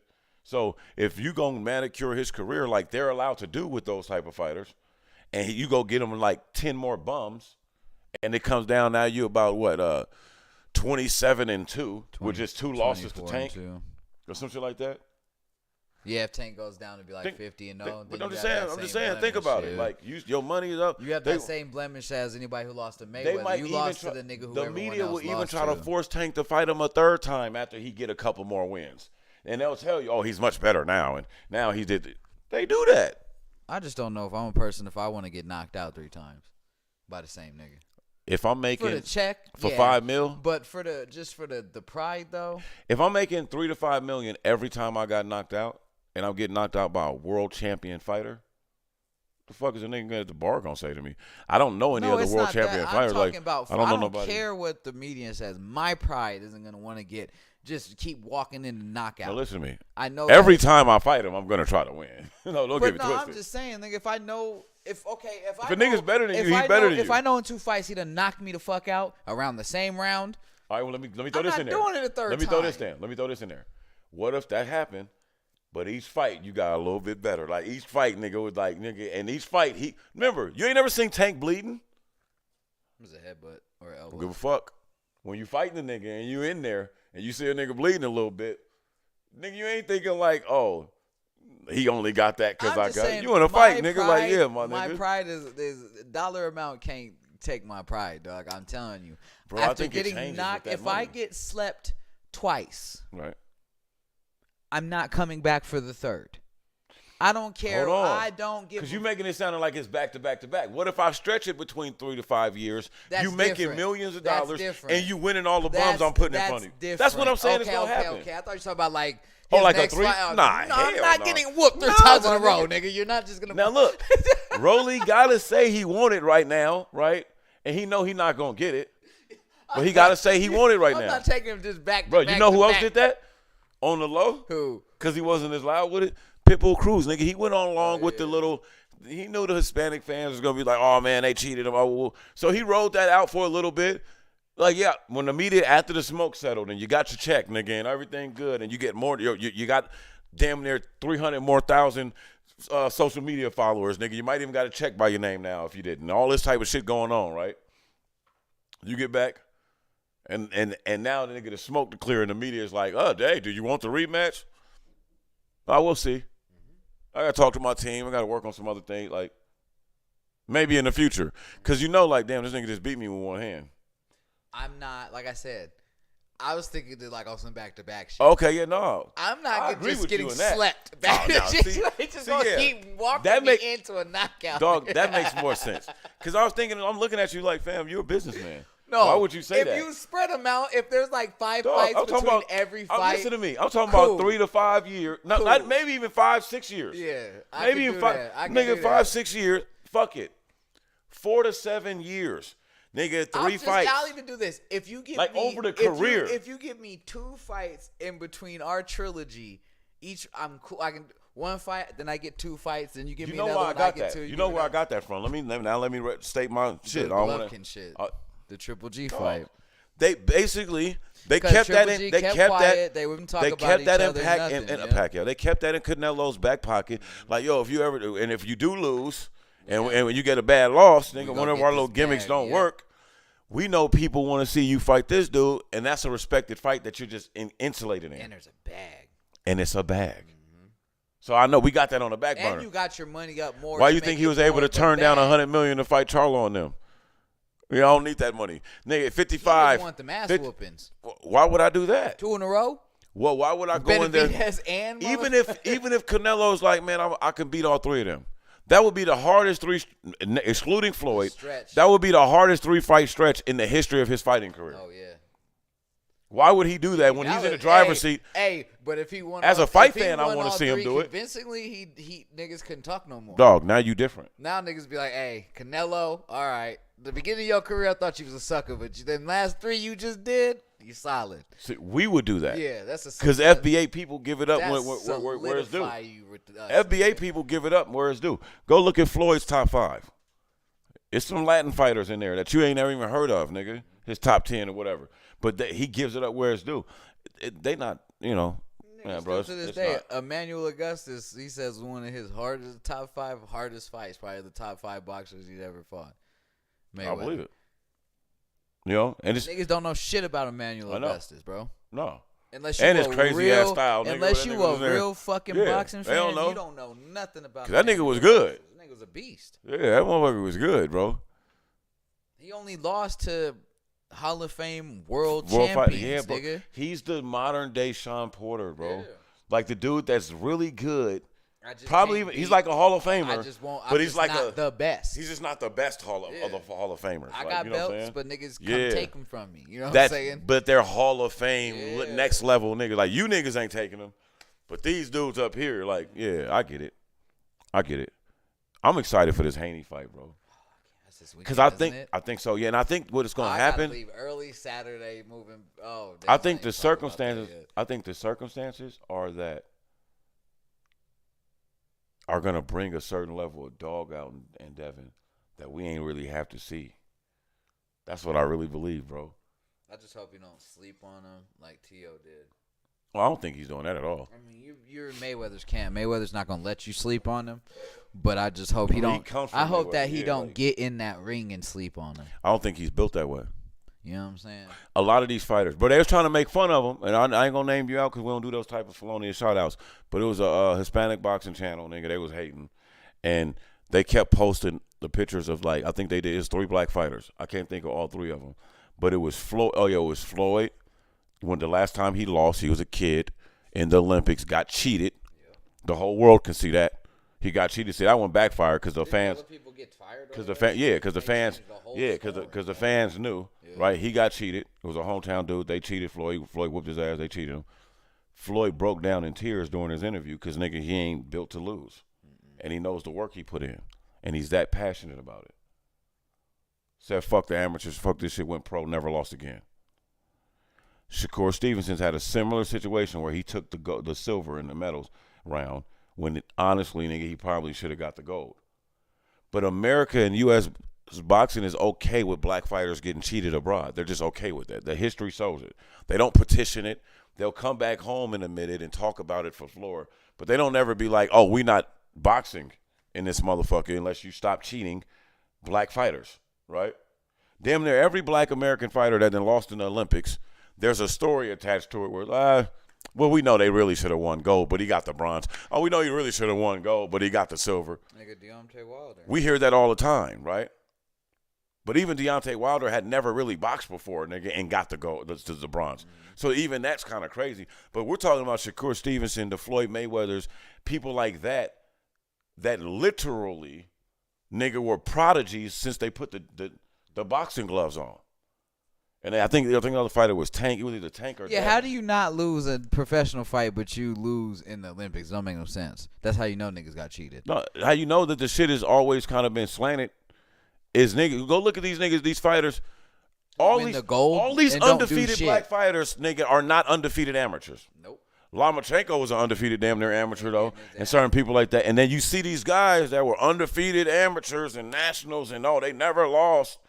But then it's time to go pro, nigga, and your ass is getting up out of there. 6-time Golden Glove champion, and this is pro debut, knocked out. Cause come on, bro. Amateur and pros way different. Look at all the okay, let's talk about this. Headgear, no headgear. Bigger Right. gloves, smaller. Nigga, Right, the gloves is different. And how about this? Rings bigger, I how think. about this? I got a kid, nigga, and I feed him doing this. Yep. That makes everything different. Oh yeah, you're not getting a check in the amateurs, nigga. You're just you think that fighting a college player and niggas say this stupid shit to me all the time. Oh, I like college basketball, bro, because they play harder. No, they don't. I said, nigga, they're playing to go to the league. They don't play harder. So, nigga, you just got to know the wave of the basketball season. But come playoff time, come positioning time, right? Go look at basketball. Like basketball fans know, every possession is hard. Time. Yeah, bro, it's hard to score. Niggas is out there playing. You saying niggas play harder in college. Niggas out here playing in basketball with broken foots and broken fingers and limbs and fractured ribs and shit like that because that's how they pay for that retirement home that their grandparents is in and their college tuition for their kids and their wives. That's how they keep this You know what I'm charity saying? that Like they've business. been Come on, created bro. open and Come on, bro. in It's too schools, much. niggas talk You think about he it. falling for that head fake? That's the difference. These niggas is studying your motherfucking tendencies. They doing everything. They ain't drank no soda, nigga, nothing like that, nigga, in months. They're eating right, training year round. It's not harder in college. They don't play harder in college. It's more parable. Like it's more parity in college. So I don't know. That's my sports take. It was a good fight. I actually enjoyed it more than I thought I would, bro. Just because of the awkwardness. It was one of those good match-making fights because you know what though? not off accomplishments, but just off the awkwardness of the way that nigga Rolly fight. I don't like Rolly's resting bitch face. What you mean? This nigga be in the ring the whole time like this. Go watch all his fights, nigga. He had to nigga, what you scowling for the whole time, nigga? You look dumb. Stop. You don't look tough. You look goofy. I never noticed that. I think because I know sometimes, like, I be wondering that too. When I see You certain look guys goofy, frown dog. like What that, are you doing? I be wondering if it's because of the lights, like if they could see. But then, to your point, just off you saying that, I can remember, nigga, Tank wasn't doing that. Right. But nigga has astigmatism in his eyes. All them bright lights. That looks like just stars, nigga, hitting you the whole time. Probably, right? So, but no, you would have that. He's not because he's not really squinting. Because even squinting's like this. He's like full on like a dogging a nigga. Like you don't. That might be his fight face. I don't know. I don't know. Spence I've always thought Spence has the best fight face ever. I've Spence look like a high nigga doing nothing in there. I've always thought that, like, bro, I ain't gonna lie. It's either Spence or Floyd, maybe, because Floyd be Spence's cool. face look like he just got shit. done smoking a blunt, nigga. He look like he's playing boxing on the sticks, relaxing after a day of work, nigga. Just So when I be seeing Floyd in the cuts, nigga. Dog, I remember one time I forgot what fight it was, bro. I'm watching a Floyd fight. They're talking about like the playoffs, the Jets or the Giants or some shit like that, or what's going. And I remember like Floyd in a mid scuffle, nigga. He in the mid, and the commentator was like, "Yeah, I think Floyd said he has the Jets." Floyd hits a nigga with a short uppercut and was like, no, the Giants. Nigga come back, blah, blah. And it's literally in their conversation. Like, they're talking on air. Nigga calling his fight. This nigga then jumped in the conversation, answered the question, and was right back at it. Like, I'm just like, dog, the calm. How do you be that calm when somebody trying to hurt you? Take sports out of it. Niggas been in a car accident or, in an almost accident or, when your adrenaline comes up. You done been on that street where the dog got out, nigga. There's some niggas who just don't panic. You have to practice that. There's some niggas who can hyper focus, not focusing on the task at hand. I think we all can do that. You know what I'm saying? But what I'm saying is, like, in that realm. Because, nigga, I've seen you do that. I think it's so... And what you do. I can do that in what I used to do. I think it's so slow for Mayweather in That's that what I'm ring. saying. I think he sees it so slow, and I think how we see it doing like this, I think he's seeing it like this. Yeah. And it's proof that he is. He's just the whole... And he's still moving himself as fast as he wants to go. So, nigga, I think he processes things. I think he processes data about 2-3 times faster than normal people. Me too. To be able to hear that conversation, I'm still looking at you having a whole fight dodging. Bow, I bet on the Jets, nigga. And right. And it's different, bro, because, like you said, it's a combat sport. Like, it's not like you playing quarterback. Well, shit, quarterback is still kind of different because niggas is trying to tackle you. But niggas don't die playing quarterback. Niggas die in the ring. If you don't have your hand up, you ain't protecting yourself, right? It's just a different thing. Like, bro, you're right. Like, individual is such it's like a mixture of physical and intellect and like mental intelligence that's think like about, the cohesiveness think of that about is crazy. how much you have to slow down fighting anyway in your brain. Because basketball, you got a wide range to play defense. It's how your hands go from here to here. You can play defense wherever your fingertips in, right? Your split does a second decision to figure out his crossover, his spin move, or his shot's way different than trying to figure out if this nigga's finna hit you with a left cross, left jab, uppercut, if he's gonna hook you, if he's going to the body. And the You're reward, trying hold to on. process, nigga. The reward. What is he swinging at? That's what I was trying. You explained it better than me. That's what I was trying to get at. Like, nigga. Hey, if you cross me, I've gotten my ass busted on the court before. Pause, nigga. That's what it is. Like, this nigga's nicer than me, older, better, whatever. And they punish you. Yeah, you go home, take a shower, and be like, that nigga was busting my ass today, man. I gotta get stronger. Like, right? Every time a nigga score on you, your pride might take a little hit, and you might be like, damn, your confidence. You not feeling a sting Every time that's you now miss. taking away your physical every ability. time you miss a shot, you're not feeling something hit you back instantly, nigga. Bro, think about when they be Every paralyzing time. niggas' kidneys and shit just so many times in a fight. Like, just, get that. Like, your legs buckle a little bit. Like, you like, and you got to recover from that. There's the punishment, just so much more. the consequences are way higher. There's so much risk to reward that you got to think about, nigga. If I swing and miss this shot so much, I could get knocked the fuck out on the next punch coming That's through. what I'm Nigga, saying, like, you miss a shot in basketball, you just run back down court and play defense. I said, you see Steph miss a shot, he don't even see the shit Right, go all the way nigga. off the rim. He's Like, just oh, that was off, play nigga. defense. I'm right back. Like, you know what I'm saying? Like, I don't give a fuck about that. But missing a shot, fighting Floyd, you getting a shot. Yeah, and nigga, and depending on who you fight, you might be getting your lights turned out. That's what I'm saying. Davis gonna turn your lights out, nigga. You see what he did?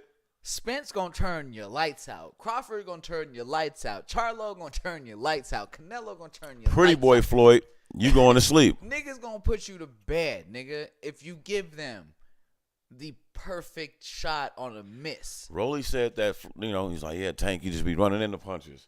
For him to set that shit up, Tank Davis is far more skilled than he ever gets credit for, man. Oh, for sure. That's all I'll say. Because we be enamored by the knockouts. Nigga, fuck that. Go watch that knockout uppercut, nigga. And the way that, if you watch the whole fight, he's hitting him with the uppercut. Yeah, he's the setting it whole up. fight. And you're seeing after what punch Barrio throws that this uppercut comes. And that perfect time, he's like, oh, it's coming. Move. Bow! Bro, the way Tank caught Rolly was kind of It's the same kind of shit. awkward. Yeah, like Rolly threw the same punch Yeah. twice in a row. He almost timed it the first time. He's like, He barely clipped him, Saw yup. him gearing up the second time. Nigga said, you And he did it in a way. He kind of he had already kind of got the data of Rolly's awkward arms. Because even his coach was like, when he said his coach after the fight was like, yeah, I was like, what the fuck is he doing? Yeah, I don't know what is he doing. Like he was like, I was almost mad at him, but then I realized, oh, he was making an adjustment because he's awkward, and then he got in there, nigga, and so that nigga got went out of there this like, way yeah, but that was nasty, and dog. swung over the punch coming at him, nigga. And Beep. bang, that nigga Rolly froze, nigga, and just. I like Rolly though. I like Rolly. I don't like his lisp. That first, I'm not gonna lie, bro. I don't Rolly like used his to lisp, annoy bruh. the shit out of me, right? He annoys the fuck out of me. But then I was like, man, this is why I like him. This is why I was like, no, I fucks with this kid. Because when he came back to the fight, the way he hold it and give it up, you better give it up like that when you lose. Now we can say, oh, he made excuses, whatever, like, but he did some Rolly shit. Son, the nigga was like, oh, I was whooping his ass. I was winning the fight. I was dominating him, beating him every round. Okay, so what happens in the next fight when he gets beat up and knocked out again, and he says the same stupid? He gets rich, nigga. That's what happens. But he can't say it no more that I was winning. No, nigga, you get slapped. You know why he can? Every time Pacquiao loses, nigga, his legs got cramped. I can't stand This it. nigga Pacquiao was never giving somebody credit for beating him. He's Ever. always, I got Ever. cramps. Oh, it's because of this. Oh, with Floyd, it was his shoulder. The doctor said I need surgery. But then 2 And weeks then later, almost got his ass fucking he got disqualified. caught. Yeah, he got caught because nigga, he didn't you need can't- surgery, and you lying on the gaming commission. And on shit. top of that, you can't. That's an undisclosed injury. You didn't tell them before the fight, nigga. That's people a putting fucking, millions of dollars Yeah, that's up. a contractual obligation, nigga. If Yeah, you bro. get hurt before the fight, even hours before the You fight, know why? you have to tell No, us. the Nevada Game Commission came out and made a statement a couple of days after that all came out. And the reason why nothing happened is because he admitted to them that nothing was wrong with his fucking shoulder. Yeah, It's like so when at the end of the day, he there was caught in no- Greece, yeah. nigga, some shit like that. Nigga swimming in the Swimming, ocean yeah. and talking about he got a torn rotator cuff. But he's at the salt water and praying to Jesus Christ healed his shoulder. I don't like Pacquiao. The reason why I'm saying that, I'm not shitting on Pac-Man right now, but I'm just saying that because, nigga, look how niggas be forgetting, bro. We forget a lot of shit. Like, we say shit about things and people and be like, man, we be forgetting a lot of shit. Straight lace. Straight lace. Let me see.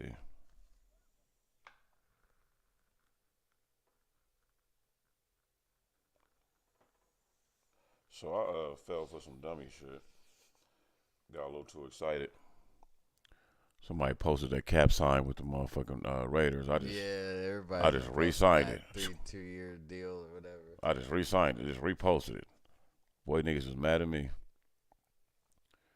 I guess it's because a couple people knew that I actually knew Cap. So it was like, they probably thought I knew Had something. That inside info. Yeah, I was like, I had to let my bad, bro.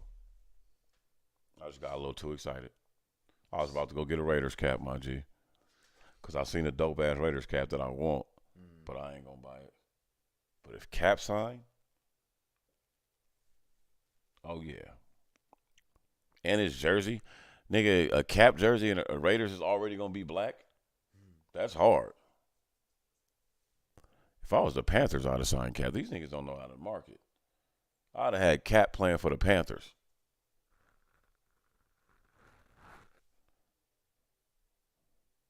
Black people would have flocked to those jerseys, nigga. A Panthers jersey? It say Panthers on it? Right. In light blue? Right. And got Kaepernick's name? Oh, we would have revolutionized the shit out of that outfit, nigga. Nigga, man, put on a little X hat, nigga. Something. And be rocking. Smooth sailing. But man, what do you think the cause of this? Because you made up the word beta alpha. What do you think the cause of those are? The phrase "it ain't tricking if you got it" has a lot to do with what caused a lot of beta men to come out as beta men when they thought they were alphas. You think it's the phrase period or the misinterpretation of the phrase? Misinterpretation of the phrase. But the phrase period as well. Like, nigga, please. It ain't. It's still tricking. Tricking is tricking. Spending your money to get some pussy is tricking. Yeah, but what if it's not doing that? What if it's I got a lot of money and everything I do, nigga, is top flight? All right, let me rephrase. You know what I'm saying? And I'm not doing it to let hit. me rephrase. If you a nigga out here working a regular 9-to-5 fucking job, not no CEO, millionaire, dripped in designer nigga who ain't got time to have no type of relationship or anything like that, you just setting trends, setting moving, boom, boom, boom. I don't want to hear that shit. If you a regular nigga who got his own bills to pay, barely paying his bills, paying another female bills, getting her nails done, hair done, all that shit for a conversation, or she sends you her Cash App, you send her $40 and shit like that, bruh. That's tricking. That's what I consider a trick. That in the form of trying to like date and trying yes. to get to know people. Now, if you just a rich nigga, right? You go find you a chick and you uplift her. That's not tricking. That's upgrading somebody you really want to rock with and you want to see do better and you want to be with that person and you want them to be a certain type of way. That's absolutely fine. But the nigga just giving up money for the presence of being around a bad woman. For the attention of a female. Right. Nigga. For the presence of a female. Right. Like, no. And we know those types. That's what started this. Then you got city girls reinforcing this type of shit, having females fucking thinking that. No, they the offspring of it, nigga. And all that shit. And then they just, that's like I said, yeah, they're the offspring who are just driving the point home. They bad as a motherfucker, too. And one of them pregnant now, so real ass bitch gave a fuck about a nigga. No, that's the whole thing. They both been in relationships the whole time.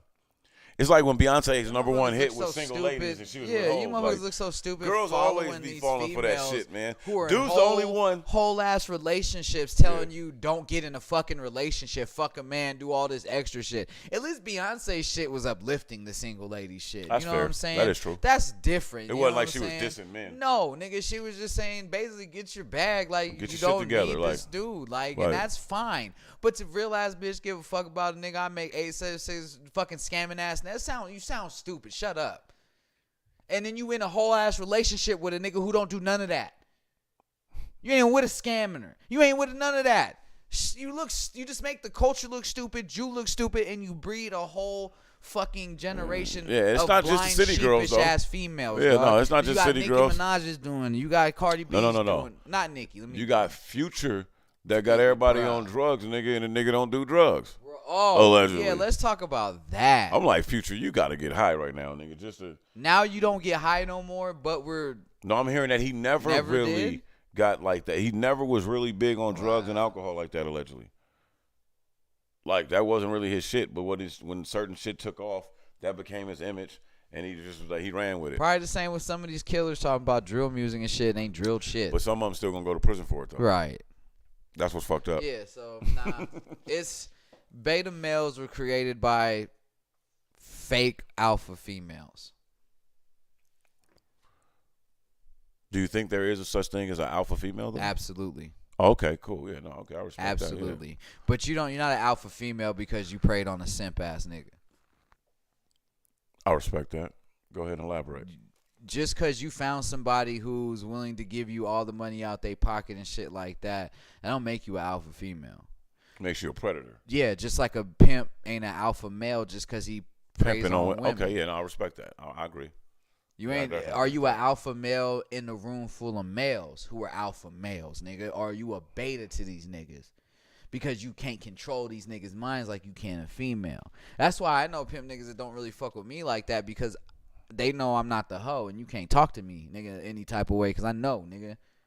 At the end of the day, period, is a fucking man on this side, bro. They know it like that. Like, nigga, they know they can't tell me whatever, nigga, like they could a woman. And it's just, it works in all different aspects of life. But, nigga, just because you were a fake-ass alpha female because you found a man that you could fucking put your foot on his neck, that don't mean a goddamn thing.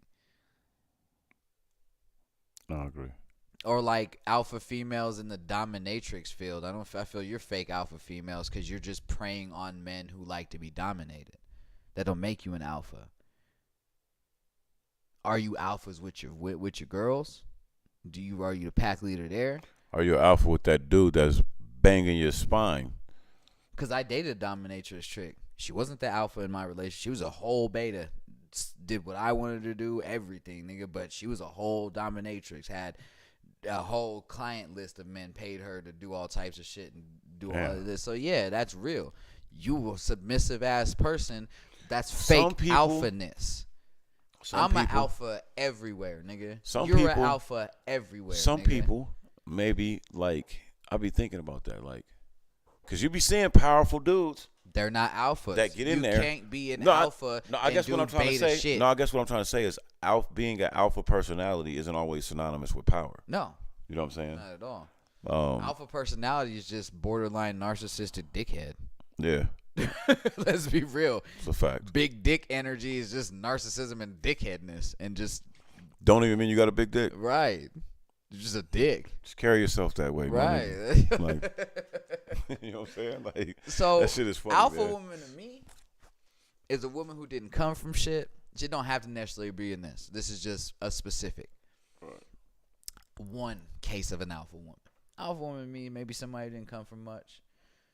Worked her ass off to be a motherfucking CEO. Never needed a man for shit. Wanted a man. Wants love. All that shit. But without that man, she's still the alpha she was before. And she knows how to be an alpha with an alpha. You can be two alphas and know how to be beta at a time with each other. That's fine. It's called time and place. That's what I'm talking about. And we know many women like that. That's facts. Get they bread. Don't take care of their kids without the baby daddy. Take care of their household, period. Don't Yeah, badmouth the baby daddy. Don't bitch. Don't complain. I know. Get up, I know get some every shorties out fucking there day. taking care of that nigga the whole jump. Right. They and yeah. With or, they baby or, daddy, or, nigga, all or that. the husband don't make as much as she do, but she's still out there alpha shit, and he can still be an alpha not making as much money. Right. No, I feel you. Yeah. But you rich niggas, just because you rich and you carry yourself as a rich elitist dickhead, Not even rich niggas, bro. or just you It's just the niggas that the money game players. yeah, you just an elitist dickhead Because some niggas, bro, might just. I heard somebody talking about like, you make 15,000 on the come up because you're out there in the streets getting Right. it. You make 15,000 and you going right to the spot, to the club, and you gonna blow that nigga because you know you're gonna get it back. that's Those type of niggas. that's is the a one. that's a beta. Those are the ones that created the lane where like Yeah. the cocktail waitresses and shit Yeah. like that is now wearing rolls. That's a and- beta ass nigga because Plain he's going James. to give his money to somebody that ain't even fucking with him at the end of the day, nigga. That $15,000 come up, you ain't spent it on the stripper, bitch. You ain't fucked or nothing. You trying to? Nigga, fuck. You lonely, nigga, and want some female companion, and she ain't answering the phone and won't Right. come over, nigga. You down to go get a bite to eat and just need a nice little joint on your arm, nigga, and she ain't one of them. But you done gave her 10 bands. She got a Rolex and a Camaro and a condo half paid for. A Benz, all off nigga. you. And a house out here. These All strippers out off here you. be You don't getting even know where she live. it. These strippers out here be getting it, boy. You got a text me number right now. You got a text now number. You don't even have her actual phone number. You got one of them text apps. It's all bad. Bruh, so, nigga, there's a lot of beta-ass alpha wannabe men out here, and there's a lot of fake-ass alpha women out here who think they're alpha, but really are just, You're like in limbo. You want to be an alpha, but you just couldn't be if you wanted to. I don't know. Shit's wild, bro. It's all like nature based, I guess. You know what I mean? Like, Because nigga, my mom- there's some beta males out there by design, by definition, I was raised that by, got bodies. I was raised by an alpha woman and an alpha male, nigga. Dig it. But I saw when the time for my dad to fucking turn the alpha off and get these bills paid and get my mom his check for everything to get right and have all them checks paid, money in the bank, car notes, and everything done. He did it, but that's what makes you more of an alpha. Is when you know, oh, I got a whole alpha ass female. I can let her take lead with that. Yeah, I respect that. You know what I'm saying? That's the type of it goes back to those boundaries and just like kind of understanding who you with. right. You know what I'm saying? Motherfuckers just be on the go. Because there's a lot of nowadays. men out there that aren't good with paying bills. They got the money to pay it all day. Money in the bank, shit'll get turned off just because they're just not good at doing it. There ain't nothing wrong with that. He's still bringing the money in for it. That don't make you a beta dude by letting your woman be the alpha of making sure your household's 100%. Somebody's got to be the alpha of that. And a lot of men aren't prepared to be the alpha of their household in that way. No, you're right. You know what I'm saying? So, you got you an alpha woman, you an alpha male. Don't be hella narcissistic. You better treat that shit right because nigga. You probably need that. 2 alphas. That's Depending on where killing you want to shit. go in life and accomplish, You need 2 alphas. you would need that. Because there might be, nigga, you might be in a meeting one time and your alpha wife is there and you forget to say some shit. What's that? Like, nah, we don't rock. Fuck, we don't rock with that. But if you got a woman who's submissive to what you say, and what you don't say, she might see that and be like, but not say nothing because you didn't say it. She don't want to overshadow you. Like, nah, fuck that. And now you just missed. That's a great point, Now you just bro. fucked up some type. You That's just a great got to example. a fucked up contract. That's a great example of what I was trying to. When that alpha woman would have been like, "Hey, what the fuck is say. this in fine print right here? You better get that the fuck. You see Right. what the fuck they doing over here? Nah. Or even better, nigga, shit. You for whatever reason you're not around, nigga. Right. Your son, nigga, needs an alpha moment, nigga. Like she ain't gonna be And so. she's the alpha. Yeah, nigga. she's an alpha. Like, yeah, all right. I You get know you. that if she comes home like, "Hey, this happened to such and such, I handled it," and you know in your mind, "Oh, it's handled." Oh, it was handled. She handled it just like all right, cool, it's handled. I ain't gotta worry about shit. And you know what's funny? You hear that in how people talk about their wives. Like you hear certain men be like, "All right, shit, she lucky. It was me. 'Cause my wife come up here. You're right. It's gonna be a motherfucking problem. Like it'd be a goddamn problem up here, man. Like so, yeah. No, I guess I get it. I get it. There's like a submissive like nature and being in a relationship. Period. You know what I'm saying? You're gonna have to submit at some level to whoever it is you're just trying to like be with. Yeah, like you know.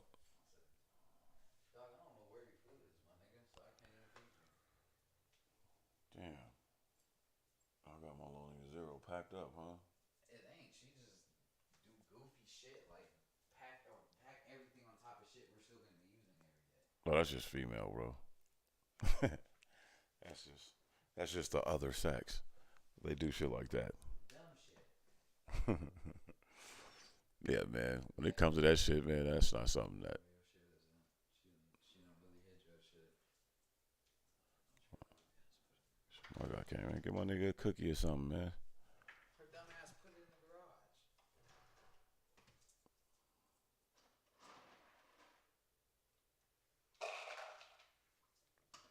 I want to get a little nibble, fam. He's like, I wouldn't have been bugging you if you want to be on your schedule. Get my shit right. You know what I'm saying? He's like, get it. Hey, and nigga, this nigga gonna be right by the mic. Like, he normally don't be eating over here, so y'all, you know, it's all right. Zero, get your eat on, bro. Don't be shy. You know what I mean? They done heard people smack before. Zero. Beta ass men, fake alpha women. We gotta do better. Indeed. What's I gonna say, man? We gotta get on something a little serious. How do you feel about the updates going on in the 2 mass shootings of recently? Let's get into this. Let's get into the school first because you're affected by both of them. I'm affected by both of them.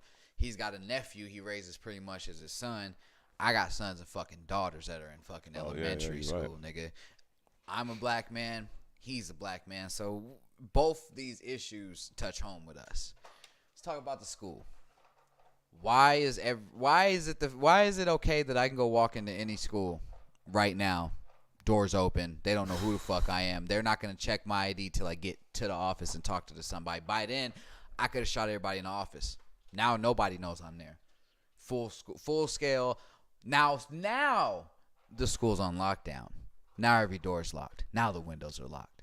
After a killer's in there killing Now let's shit. talk about this. I don't give a fuck about any type of inconvenience you fucking parents will feel out there by having to ring a doorbell and show your ID or something, scan something, anything like that. Would you rather have us have to do that and not have any type of access just to walk into a fucking school anytime we want to? Or would you rather have the safety and the peace of mind knowing that can't nobody get into your child's school without going through buzzers and metal detectors and verification systems to make sure that they are who they are? What if you got a fucking crazy ass baby daddy out there? You don't want it to be safe that he can't just snatch your kid off the fucking playground if he wants to? They ain't gonna know. If he goes to recess, get snatched by somebody, nobody's gonna know until they do head count when they get back in. Then it's too late. He gone. Or, luckily if he got a kid around that, seeing it or something like that. But yeah, you're right. It's too It's too plausible. It's way too easy to access our children. We have pedophiles out there. Wait, before you start with that, I'm gonna give it right back to you because I want to frame this because you're going right down that alley. Pause. We don't. So the question would be, why don't we protect our kids the way we protect government officials? And I give it right back to you. Because kids aren't big business. Because kids bring absolutely nothing to capitalism. Kids dying or kids living has nothing to do with the GDP. It has nothing to do with profits. It doesn't affect it. It has nothing to do with anything. It stays at of our margins and profits. Same reason why schools get no type of funding, because they're not big business. They don't produce any type of product that can be mass produced and given to the world and bring dollars to the American government and lobbyists and shit like that. Bruh, it's bullshit that where we come from, we have metal detectors at our school, and you can't just walk into our shit like that. There's only like 2 or 3 entrances to a big ass PS 108 or high school. No, you're right. And there's metal detectors. You can't even get into your school without them going through your backpack, without them patting you down, without you hearing their woo, nigga. And what's wrong with that? Why does that got to be considered a low-income ghetto school thing? Why can't that just be seen as a safe thing to make sure no kids bringing a gun into your school to kill the fucking kids that were supposed to be killed, your kids that these schools are supposed to be protecting while they're out of your fucking care? So I'm gonna answer that real quick. Like, my opinion, when Jalen's school, bro, I go right in. They ask me for my ID. When I get to the office and talk to somebody, I could have shot her in the face already. Right. But nigga, Thrive, I gotta go through 2 buzzer doors. Right. They take my ID. Nigga, at Reef, I give my ID to an armed guard that could shoot me if I get out of pocket Reef, right there. That's the thing. At Reef, you gonna give them the ID at the dispensary at the door. They gripped up. Yeah. And then you go on by the plexiglass and giving them the same ID again. Nigga, twice. like they ain't even communicating. Like, but you know why that is? Marijuana's big business. It pays taxes to the government. They have to protect it. That's where we're at as a country. If it brings the government no money, they're not gonna protect it in any way, shape, or form. So But it's crazy that they don't protect black people because we're huge business. That's the crazy thing. So this is the thing. This is the thing. Like you said, I'll piggyback on that. Elected officials, government employees, they don't get paid from school kids. Right? So therefore that's why they're not as protected, in my personal opinion. I think that those protections in the inner city, like at the PF schools and things like that, inner city schools around the country. But I think it was also meant to deteriorate the mind. I think it was also meant to intimidate, help, and other outside resources, right? I think it was meant because look, a lot of these guys that are signed to pro athletes, pro teams, they got all these contracts and endorsements, and they're considered protections. Like there's people that they're entities that need to be protected. You might want to go to PF 106 and do a little shoot around, whoop, whoop, whoop, and they'll use that environment as a reason why it's not safe. Let's do it at this school, right? So yeah, black kids around America in inner city schools have been going into schools that are much like going into the airport and trying to board a plane than going into a regular school. We're fortunate where we are now, or where we are here, that we don't have to experience that.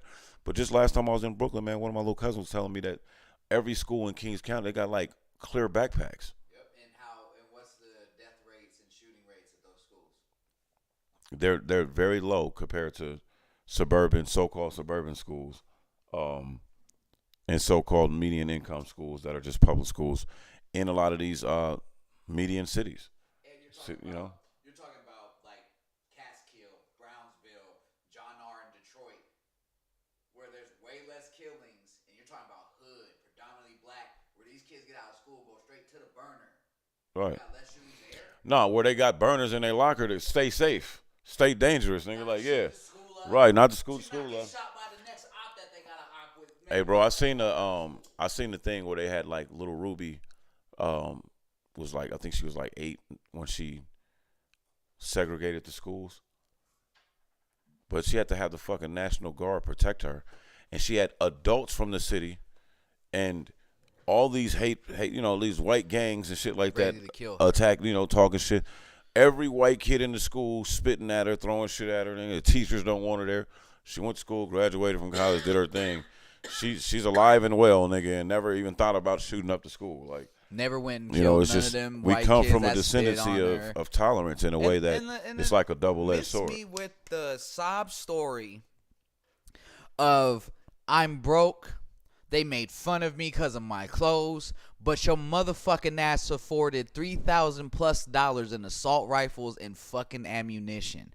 Miss me with all that shit because it's come out that he bought it. It's in his name, not his parents.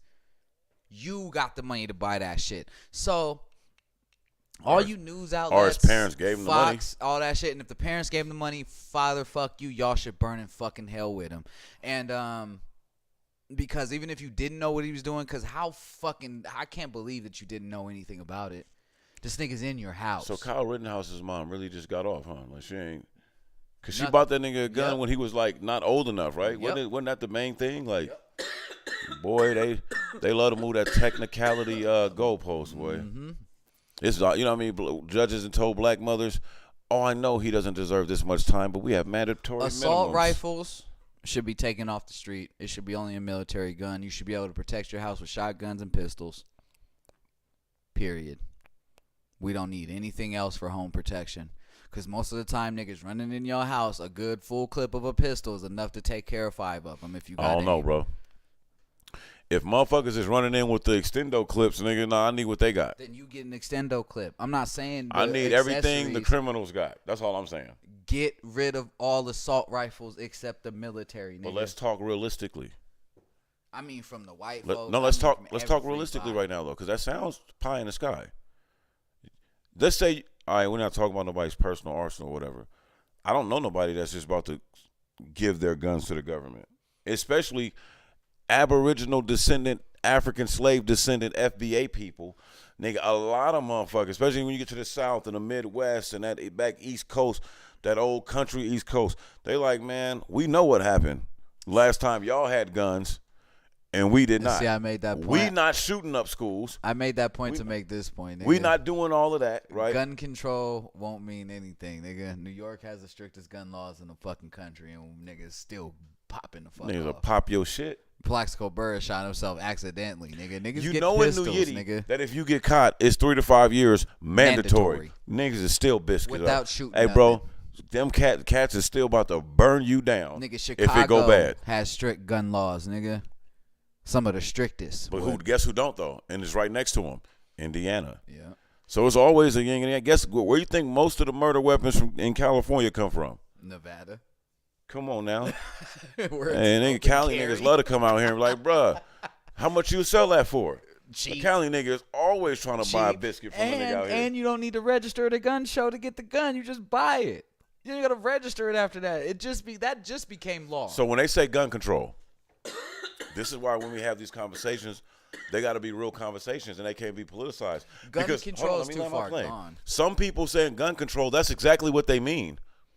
Register these motherfuckers. All of them. Do all that. ID them, tag them, so that way it's just like, yeah, that was Akeem's gun. Yeah, Akeem all the way in Texas.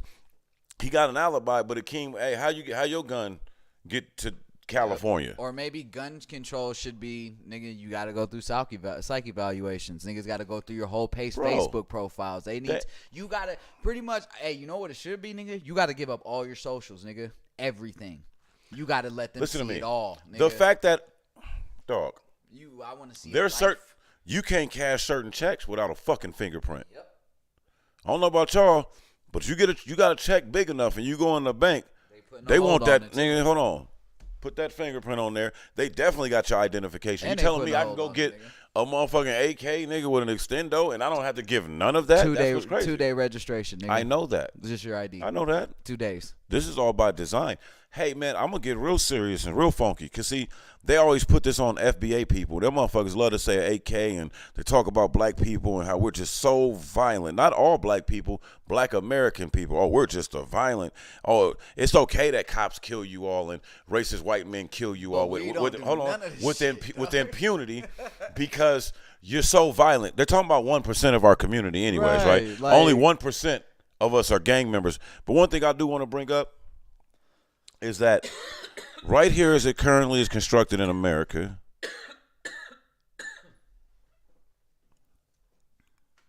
where do the guns come from? The military. No, wait. If we're tasking Americans by their ethnicity, we get our guns from the white folks. to things that's identified to them, man, guns in this country come from Asia. Oh yeah. Russia, Germany. Right? We got a couple of American gun companies. You don't hear none of these and they're usually the garbage ones. You don't hear what you don't want. I'm not talking about the ones that I'm not talking about legitimate guns. I'm talking about the guns that gets in the hands of 16-year-old kids in the Midwest. Yeah. Nigga with extendo clips, nigga, and switches and all that. From out the country for Them sure. shits is coming from Asian ships. Yeah. Bro, it was the illegal Asian gun market that gave the Black Panthers their artillery. They didn't give it to them. They bought it, but that's where they had to tap into the Asian. Hey, bro, go look at the Hop Sing. Go look into these triad gangs and shit like that in America. Shout out to my Asians. I'm not knocking y'all, but y'all don't get this scrutiny a lot. They don't get scrutiny barely ever, dog. No, that's not true. They get nigga. Asians was putting fucking concentration camps. Nigga, they get scrutiny here. Oh yeah, I definitely. You know what I'm saying? I'm just talking about. I was watching a documentary that they even broke it down. They said the reason why some of these Asian, white, and European gangs, Jewish gangs, exist is can make millions of dollars in American cities selling pussy, drugs, guns, and all the shit that the Crips, Bloods, and all these GDs, Vice Lord, all of them get accused of doing. Have countless murders. The reason why they never are being attacked or RICO'd and shit like that is they said that basically the American government is occupied with black and so-called brown gangs. That's who they want. That's who the feds pay attention to. That's who they're occupied with. So right now, there's been damn near 100-year war, nigga, with the Hop Sings and the I can't think of another gang from San Francisco to New York. They run all the Chinatowns in America, and they're getting big bread. We ain't snitching over here. We just saying that's just what it is. The government knows about that, but you don't even hear about that. You don't hear about none of that. Nobody know what the Purple Gang is. It's one of the most vicious gangs to walk these American streets, but you have to be Jewish to be Purple and Gang. They just lifted the tariffs on Asia. So imagine the gun influx that's about to come now. So when you think about that. Now let's stop. We're not into stereotyping by race, right? But they're saying it's about FBA people. All we do is get our guns and shoot each other. Black people and black men for sure in America is synonymous with fucking gun, which is crazy, right? I know way more black men that don't got guns than any white dude. I know, right? But anyway, but whatever. I know you ain't got one. But stay heated. I definitely got a gun. I don't carry a gun. But no, I can't legally own one. Gotta keep one. Oh yeah, see, no, I can't take those risks. Yeah, no, I feel you. That's 3 to 5. We legal. We legal just in case. That's 3 to 5. I gotta keep one around just for the homies that can't. Yeah. You know what I'm saying? But anyways, so FBA, okay, bam. We're talking about the shit. Guns is a big problem in black culture, right? Mm-hmm. Guns, they're killing us, right? We die more by guns than anyone in America. I know so many niggas that can't even own a gun. Now hold on, exactly. That's what we'll get to that. We'll get to that. A lot of niggas in my circle can't even really legally own a weapon. So we definitely ain't out here just shooting niggas. Right, and the funny thing is that same circle is full of professional men. Right, and it's so much more. It's so much more time for us. Like nigga, I'm not a felon, but nigga, I'd be considered a felon in possession of a firearm. My shooting is nigga carries way more. Let me land this real quick. So now we got guns. We could put that on. They're not coming from Asian ships, nigga, and not touching the hands of no Asian Americans. Right. So that's okay. Yeah, those shipments don't come straight to us. Hey, where the drugs come from in this country? Came from the government first. But I'm talking about as of right now, every black rapper, every motherfucking hood story where they telling you how this black kid from the black neighborhood got big in drugs. Who the fuck who came and put them on? He got a Pablo. Okay. So you got a Latin connect, right? Okay. You got a Pablo. That's all we saying. Hold on. So now you got Latin America in there too, right? With drugs, right? Okay. So I'm just throwing this all out there. We're not the source of any of it. No, okay. That's all I'm about to say. We're not the source of any of it. You have a people. We're a middleman. So you got a people, right? Mm-hmm. I don't even know if we can be called middleman. You got a people that systemically and proven are not hired at an equal to fair rate at any time in the history of America. Okay? You got motherfuckers that's been in America their entire existence. Their whole family's probably their descendants from Aboriginal African slaves that have always been in America. And go look at the loan percentage of American banks to black Americans. Right? So now these people are deemed untrustworthy economically by banks. And we wonder why black neighborhoods from the history of this country have always been consumed by other foreign groups. Because you cannot speak the language and not even be second generation in this country, and you have a higher percentage rate of getting awarded finances for business via grant or business loan than the descendants of the very people that built this country for free, the descendants of the very people that was in this nation, in this landmass, before anyone else. That's documented. Don't take Akeem's word for it. I'm just looking at this clusterfuck, right? But am I some kind of xenophobe if I say something about that?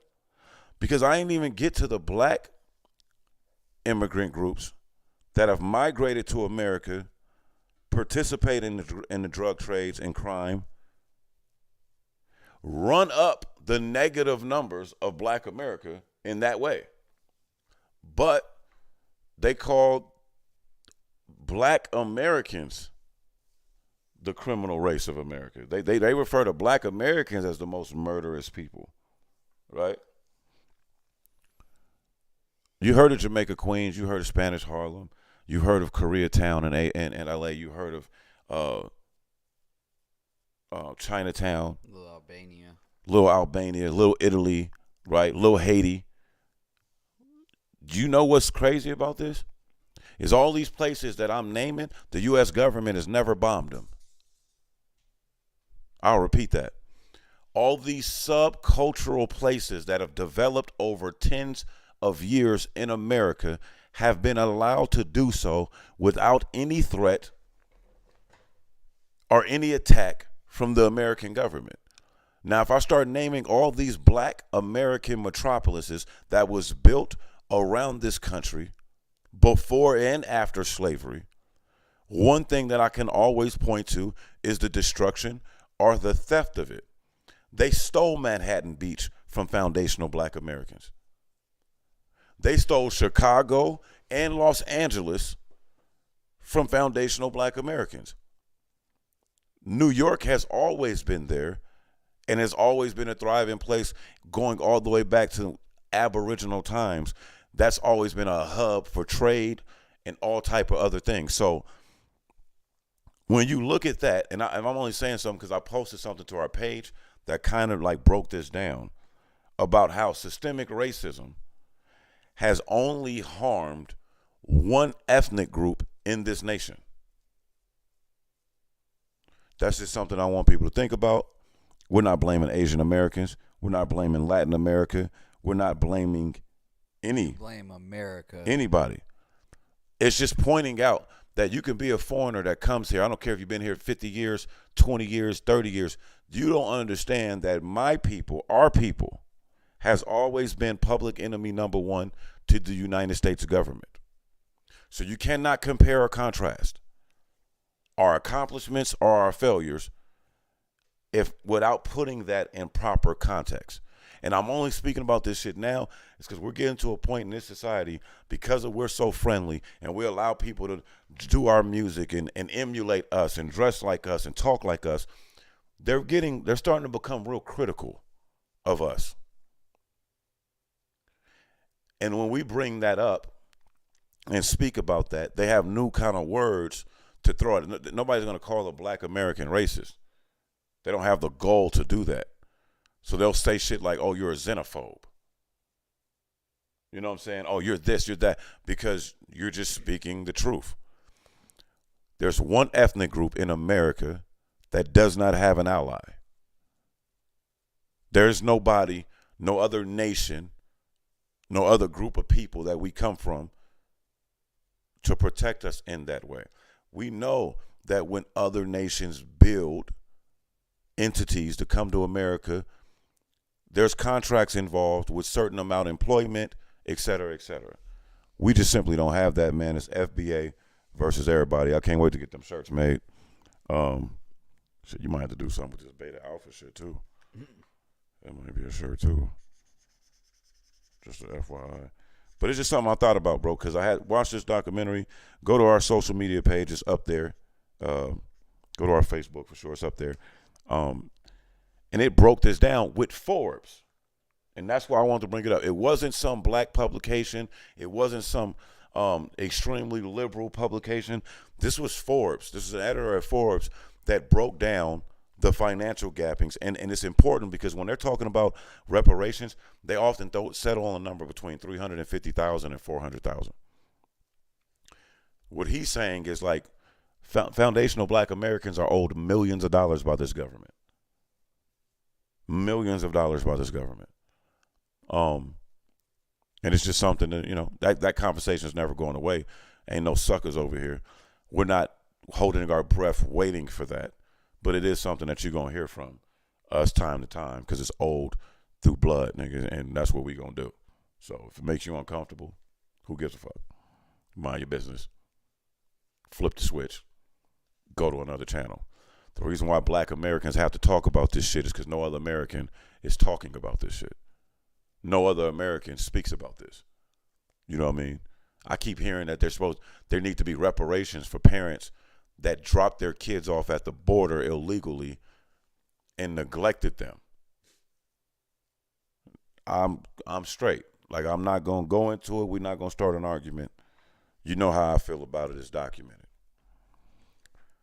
That's all I had to get that off my chest, bro. You got anything you got to get off your chest? I just found out This weekend. about a Mexican Islam group. Oh, it was kind of dope. Okay, that's dope. Are they like a social group or like what you mean? They're Mexicans, Right. like of Latin descent, and they're Muslim.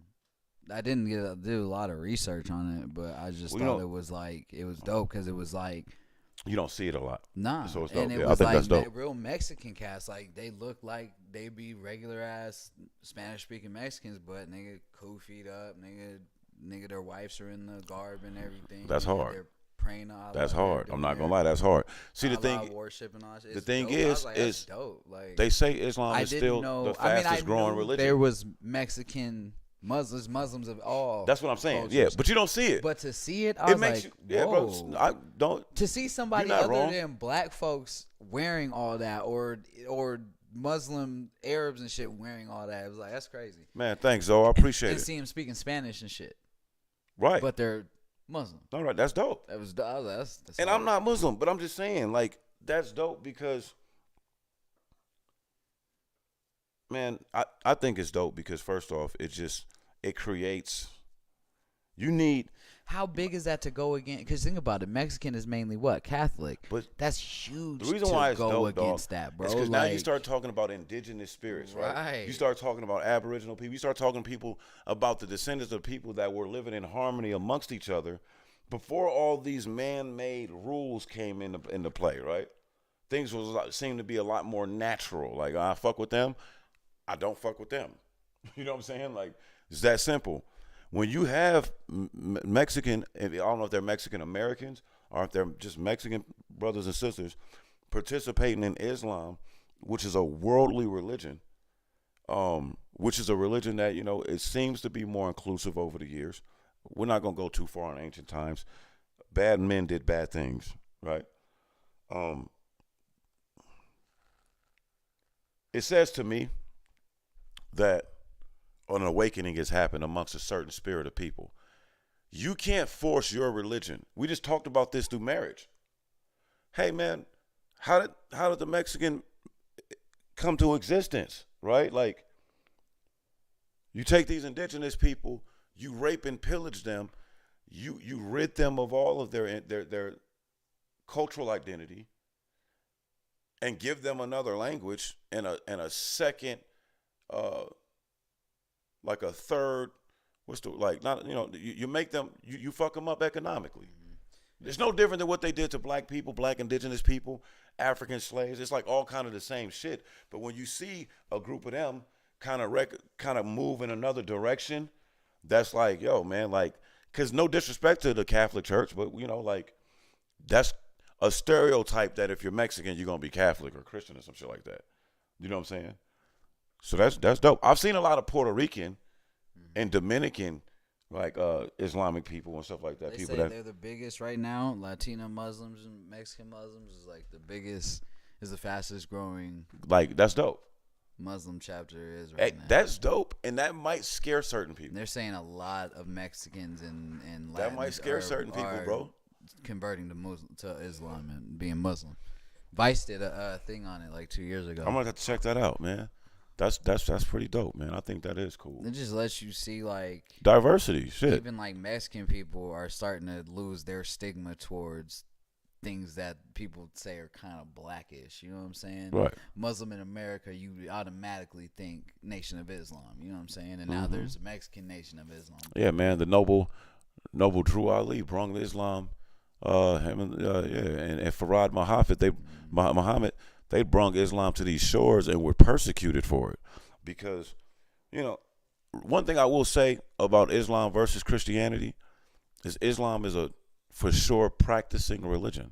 Mm-hmm. If you're not practicing, if you're not on your deen, you're not a Muslim, and you're not recognized that way. Yeah. You know, like, so I couldn't be a Muslim. Christians, I mean, by traditional Muslim, they wouldn't let me be a Muslim. I got half white kids and I'm with a white woman. Shit, I don't mean nothing. That's the biggest trick they ever did about what Farrakhan got going too. Do you know? Like, I think I just seen the number was like 11 or 13% of the Nation of Islam is white. That's when they really go. That's when America. That's when some shit gonna get. I'm not gonna say too much, but that's when shit gonna get iffy over here. Is when you see when that boy Jed's when you start Jed's seeing daughter comes back to the farm with a whole Muslim. Bro, she when you converted start everything, nigga, when you start seeing blonde-haired, blue-eyed Muslims in America, and the hijab, that's when it's gonna get real, man. That's when we gonna see, you know, what is America really about? You know, like, yeah, we'll see. God bless it. God bless it all. Are you gonna attack and bomb your own? Alhamdulillah, man. Do? I think it's a beautiful thing. I can't wait to go check that out. I think that's dope to me, man, because it bridges the gap between Latin and black culture. I know it does. When that happens, it bridges the gap. You gotta think about all the clothing in the. A lot of Latin people are taught to hate black people through religion. Yep, and now they're gonna be taught. They're teaching themselves now to love black people through religion. And everybody else. And they're saying a lot of them, like they're saying, there's not a lot of Mexicans and Latins are fucking converting over. Yeah, bros, that's dope. I know it's kind of tricky because we don't identify as Latin, but you know, just studying it and stuff like that, man. Like, there's dualities. There's dualities in the culture that a lot of non-Latin people don't want to recognize. Mm-hmm. Like, so what I'm saying is, there's black and white Latins, bro. There is no black and white people. Right. There's biracial people that might have black ancestry, white ancestry. But what I mean by that is, like, well, maybe it could be a thing. You could tell me that, like, is it ever a thing where you feel like, as a mixed race person, that you have to be your own race amongst both of them, or you got to pick a side, or I guess that can go down a long way? Nah, you naturally will pick a side. Right. Okay, that makes sense then. Because what I'm saying is that, like, to say, because with me, it was a natural thing to me to be black. because we didn't have no like. This might sound ignorant as fuck. Bear with me. I'm talking it out in public, trying to figure it out. But I can't hold on. One thing I can't say the same for is somebody who came from like a lot of money. I don't know what. Because you'll be excluded from certain things. No, I get that. So what I'm saying, well, no, you're still right because maybe they'll just choose the other way, right? So take like what I'm saying is like the way it was explained and the way I read, it's like, okay, so if you have black Latinos and non-black Latinos, what is that like in any other ethnic group? Because there's not, I mean, I guess there's people that are black and Asian, right? Mm-hmm. And non-black Asians. What other group do you have? Because, okay, so that's Latinos, like Asians. I probably shouldn't be trying to figure this out on camera with a mic in my face, so I'll digress. Yeah. Because I don't want to offend anybody. This is never, this is not to like belittle or by right. Thing is like I'm just pronouns and shit. Yeah, I'm just trying to figure it out. Like learn that on camera. Right, and probably not by myself. Like probably highlight one of my Asian partners and one of my Latin friends. Like, you know what I mean? But so yeah, I was thinking about that because this last presidential election is the first time I ever remember seeing it on the board. Like, boom, white Latinos voting this way, Latinos voting this way, and I was like, damn, what's a white Latino? Yeah, that was weird to me. Now, growing up, we know Latin people that have looked white. They have blonde hair, blue eyes. I know a little Latin homie. They used to call him white boy, but he was Latin. He was, you know what I mean. He was part Spoke full Spanish. Yeah, he was part of the crew. He's from the hood, all that. But he had blonde hair, blue eyes. Like, I never stopped to ask him. Was like, is that like being like an extreme light skinned person around a bunch of dark niggas and maybe having a little jealousy and hate or fighting? I don't know. Yeah, it is because I think in Mexico when you have blonde hair, blue eyes, it's the same. It's just you're kind of. You look more like the colonizer, nigga. No, think about it. It's any culture that's been colonized. You look like him. Go talk to a woman that has been beaten to submission by the father of her child and she escaped him. When the kid come out looking like she might have to go see somebody. There might have to be a little intervention there because it's like, yo, this person reminds me of trauma, even though they've never harmed me, and I actually love them. Mm-hmm. They even come from me. That's a real thing. So it's got to be a real thing with a community that knows that, like, oh, all of our our wealth was taken. We were killed for speaking our natural language. Named or stripped. Our women and children was raped, sold off, fed to alligators, all type of shit, right? Mm-hmm. And then here go this motherfucker looking, you look more like them than us, or a lot like them. I could see in the human world how some people might have a little disdain, right? Because that's where it's amazing. That's where it's trapped. Before all this, we would have known in the free world, whether it's America or ancient Africa, motherfuckers like us was tribalizing and mixing and grooving all different hues and shit. Period. America should be goddamn lucky, and I'm talking about white Americans. And this goes for the ones who ain't even racist, because you would be caught up in the crossfire of this.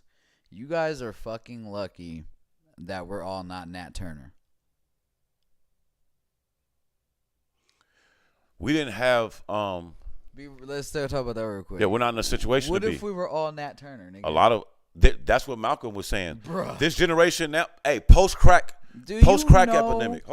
Post crack epidemic, we became. It's a lot more Nat Turners than it is what it wasn't. If all FBA and quote unquote what they named us African American people came together and became all Nat Turners and motherfucking dog, why stop there though? Bruh. We just talked about our Muslim brothers and sisters that's starting to come to the light in Mexico.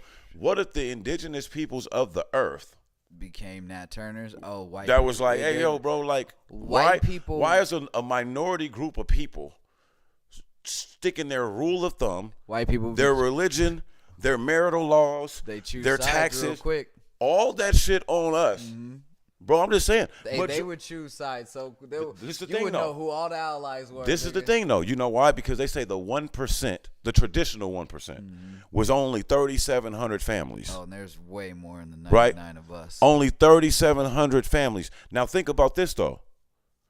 We're the black and brown, gay and lesbian, Asian, They're new. Those 1%ers that got up in there, They're new. they knew. I'm not talking. Let's talk about the ones that run shit, that then divvied up the world. Like, y'all take Brazil, we got this, we got that. Y'all got North America, we got South America. Like, you know what I'm saying? Like, these people. Who are these people? That's why secrecy is key. You control all the antennas that people need to, like, as vessels for life. You can sit back and chill because y'all controlling everything.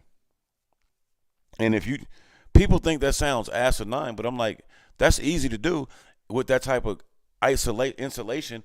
And then look at algorithms, bro. But then when they talk about, like, rich people keep the money in the family, how long can you do that before it gets a little weird? Somebody's gonna fuck it off.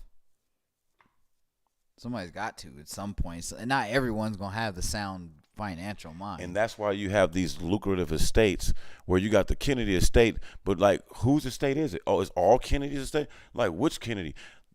You got, okay, you're like a fucking third Kennedy. How are you rich still? Okay, so you rich too? Like, well, man, when you start tracing back. Rothschild's still all rich. Because they run all every these bank. Goddamn Nigga, that's how. Because Rothschild was like, okay, well, we're going to be the international banking cartel. Do hey, you man, know what he's worth? What his worth is now with inflation is like fucking $1 trillion or something. Easy. That's crazy. Fucking trillionaire. The family's worth $1 trillion. Rob the rich, man. Yeah. I'm not saying literally. I'm just saying, rob the rich. Who the fuck are we to give these niggas discounts for anything? One-offs for anything. Dog, one of my biggest pet peeves is seeing a pro athlete take a pay cut to help a Fortune 500 franchise that makes billions of dollars every year and don't split it with the players. Why in the hell would you do that? Because they make you think that trophy means something. And it don't, because, nigga, you can make $1 billion and never win a motherfucking championship. All I'm saying is this, bro. It's that one basketball player that turned down all that money in Nike. Not when Magic did it, but when it was another player before him. And you know why he said he could live with himself? Why? Because he made himself a billionaire. Yeah. Because he played in the NBA, and I think what he did was bought a whole bunch of McDonald's or Wendy's or some shit like that, and became a billionaire the long way. The only thing is, he was like, I didn't realize that at that time I would have became a billionaire years ago without doing any of this hard work. Yeah. But nigga, I still became a billionaire, so I'm not tripping. Became a billionaire without somebody owning his likeness and name. Right. And I didn't build Nike for Phil Knight. Nope. Like Jordan and them did. Jordan don't own Nike. I can leave all these chains of restaurants. Yeah, bro, to my kids. Nigga, I own these. I own these ones. Yeah. Shit. As long as McDonald's and Wendy's stays in business, we're good. As soon as Kobe died, rest in peace. Look how much power Vanessa had. She took Kobe's away from us for a minute. Yep. And tried to bring us back some Mamacita shit. I'm like, I know that's what he called Gigi. That's cool. But relax, my nigga. And you gotta relax. And you gotta relax. Like that, right? That's Kobe fucking Bean Bryant, nigga. He was that before Mamacita and before he married your ass. Mm-hmm. Relax, right, fam. Stay out of that and just be happy you inherited his $1 billion because he was beefing with his mom and dad. That's what's crazy too. You want to talk about how wealth changes hands? Yeah, because it just left his family and went to her family. That's fucked up. Nigga, she's not talking to her mother no more, allegedly, because her mom was saying some racist shit about Kobe. Yeah. So I'm just saying, bro, we got to pay attention to that. That'd be like you getting $1 billion, you getting white. It's not realistic in your situation, but it's not even like saying that because it's not real. That'd be like somebody that we know getting up to $1 billion, marrying a chick, good chick. He loved her. You don't know her family. She ain't really fucked your family. You want to fuck with the family. He gone now, and now we're helping his family. She got $1 billion. Mm-hmm. Family, no, we up. We friends. We all got the history and relationships, so we the ones throwing it back. But I'm just saying, I seen Kobe Bryant's funeral. I seen Michael Jeffrey Jordan talk, and not Joe Bryant. Right. The man that taught Kobe how to play basketball. Right. That made Kobe. That made it to the NBA without Kobe. Gave Kobe the life that he had. So that all he had to do was focus on playing basketball and being great. I saw that guy not get to speak at his son's funeral. Yeah, that's fucked up. Who the fuck is Michael Jordan on this day Right. to eulogize him? Michael Jordan and Shaq, nigga? Y'all done did a show? It's a show? That's my baby boy. That's my only son. Nigga, Joe Jellybean Bryant is the first LeVar Ball. Mm-hmm. That nigga told Duke and them, nah, I ain't gonna lie, man. I think Kobe going to the level. My son, he called pro teams and was like, hey, my son's a leaguer. I'm Joe Jellybean Bryant. I got the clout. I'm going to get him a workout. Mm-hmm. Got him a couple workouts. The rest is history. That scares me, bro. That scares me. Kobe got nieces and nephews, fam. You know what I'm saying? You got Kobe. They from Philly. Mm-hmm. You telling me it's black Bryants in Philly right now? Like it's a Shakur in Harlem? You know, all these fake Tupac fans. Right? That boy's sister lives in Harlem. I don't give a fuck. I love Harlem. I'm just saying, she could have property there.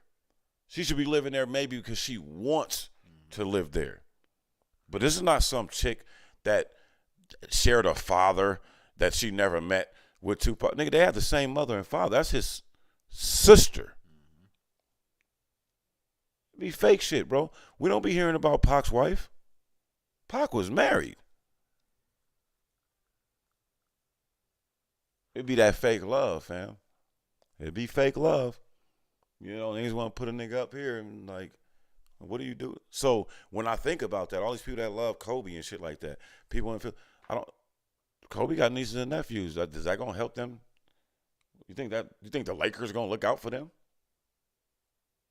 Probably don't know who they are. That's what I'm saying. And bro, I'm not gonna hold you. I don't know who they are. I don't want to speak. I don't know if she gonna do it either. Right. You feel me? Just think about that. How crazy that is. Hopefully she do the right thing, but we'll see. I just seen her kick her mother out the house, nigga, and her mother, sewer her mother deserved that shit because her mother was talking some shit that she had to fucking take care of her the rest of her life because she was Kobe's assistant and she owed her like a car and a house. She said that Kobe told her that she would always be taken care of. And that's the type of stuff that happens when you have an estate like that. But she demanded shit. And not well, I'm just saying, dog, trust me. If Nick, I've seen it, bro. Nigga, one of us get up to a Billy and go. Oh, fam. You'll have cousins, nigga, that pulling up, especially when certain shit is up, cause the writings ain't all the way right. Now that your brother do got like next of kin rights. My sister was telling me about one of her homegirls from one of her coworkers. Her husband had a family member pass away. No, the husband, unfortunately, passes away abruptly. He had just inherited some land that he ain't even know he had. No, she found out that after he passed that he inherited some land because she's the wife. The shit came in the mail, all this shit. She finding out, nigga, they just inherited a couple acres somewhere, and it's lucrative. So she's emotional about that. I'm in the mid-process of burying my husband, and we've been working our ass off, struggling, and now I found out we got some bread. But I'm not worried about that right now. Let me get my husband, let me get my kids straight, let me make sure we good. She said, bro, like she knows her husband. I'm talking about cousins, great third. You don't know all your third cousins, fam? You got third and fourth type cousins pulling up like, oh, well, I want to stake a claim. And they're doing legal claims to this shit. Like, I want to stake a claim. And it has to go through the process. But it can't if it's married, though, I know, right? but it still has to go through the process. Probably at the end, we know what it's going to be. Like, nigga, you can't take it from the wife. But it's still the process. You goofy motherfuckers, you get what I'm saying? Over here. So now say it's the process and say because we got in on it, let's say that land has already been, being used, but the person that owns it, whatever happened, but you got a relationship with that person, y'all making good money on the land, and you hit me like, yo, just to keep operation going, I'll give you 5% on the back end, but I'll pay you this lump sum money so we can just keep this shit going. And you like, you know what, that sounds good. I don't know nothing about managing a farm or this type of other shit. That's perfect. That sounds good. But now your shit, it keeps getting up. Oh, we got to go to court for this. Oh, we got to go. I know I'm going to win, but now it's... How long is it going to take? And allegedly it's been like 3 years already. And she said every time they get in the clear, another family member pulls up like, no, hold on. I want to make sure that I don't have What? You can't. Like, people are dumb. Like, if you know how the law works, people are nigga, dumb. you're stupid. Like, you're But not our gonna laws win are sometimes over, dumb because they allow you to like contest shit that on the books you can't contest. Yeah, like, that when it comes down to it, they're gonna deny instantly. Like, no, he's married. yeah, because guess what though? If they can also get that land tricked up to where neither one of them own it for whatever, any one of their little tricks that they got, guess who gonna get the land? The government. Like, it's just crazy, bro. And guess who they give that land to? Refugees, immigrants that come over under special circumstances. Like, you know what I'm saying? Like, it just be shit like that, bro. You know, they be using it for like drug operations and shit, housing terrorists that they paid, all type of shit. And it's just a funny, man. We in a wild place, bro.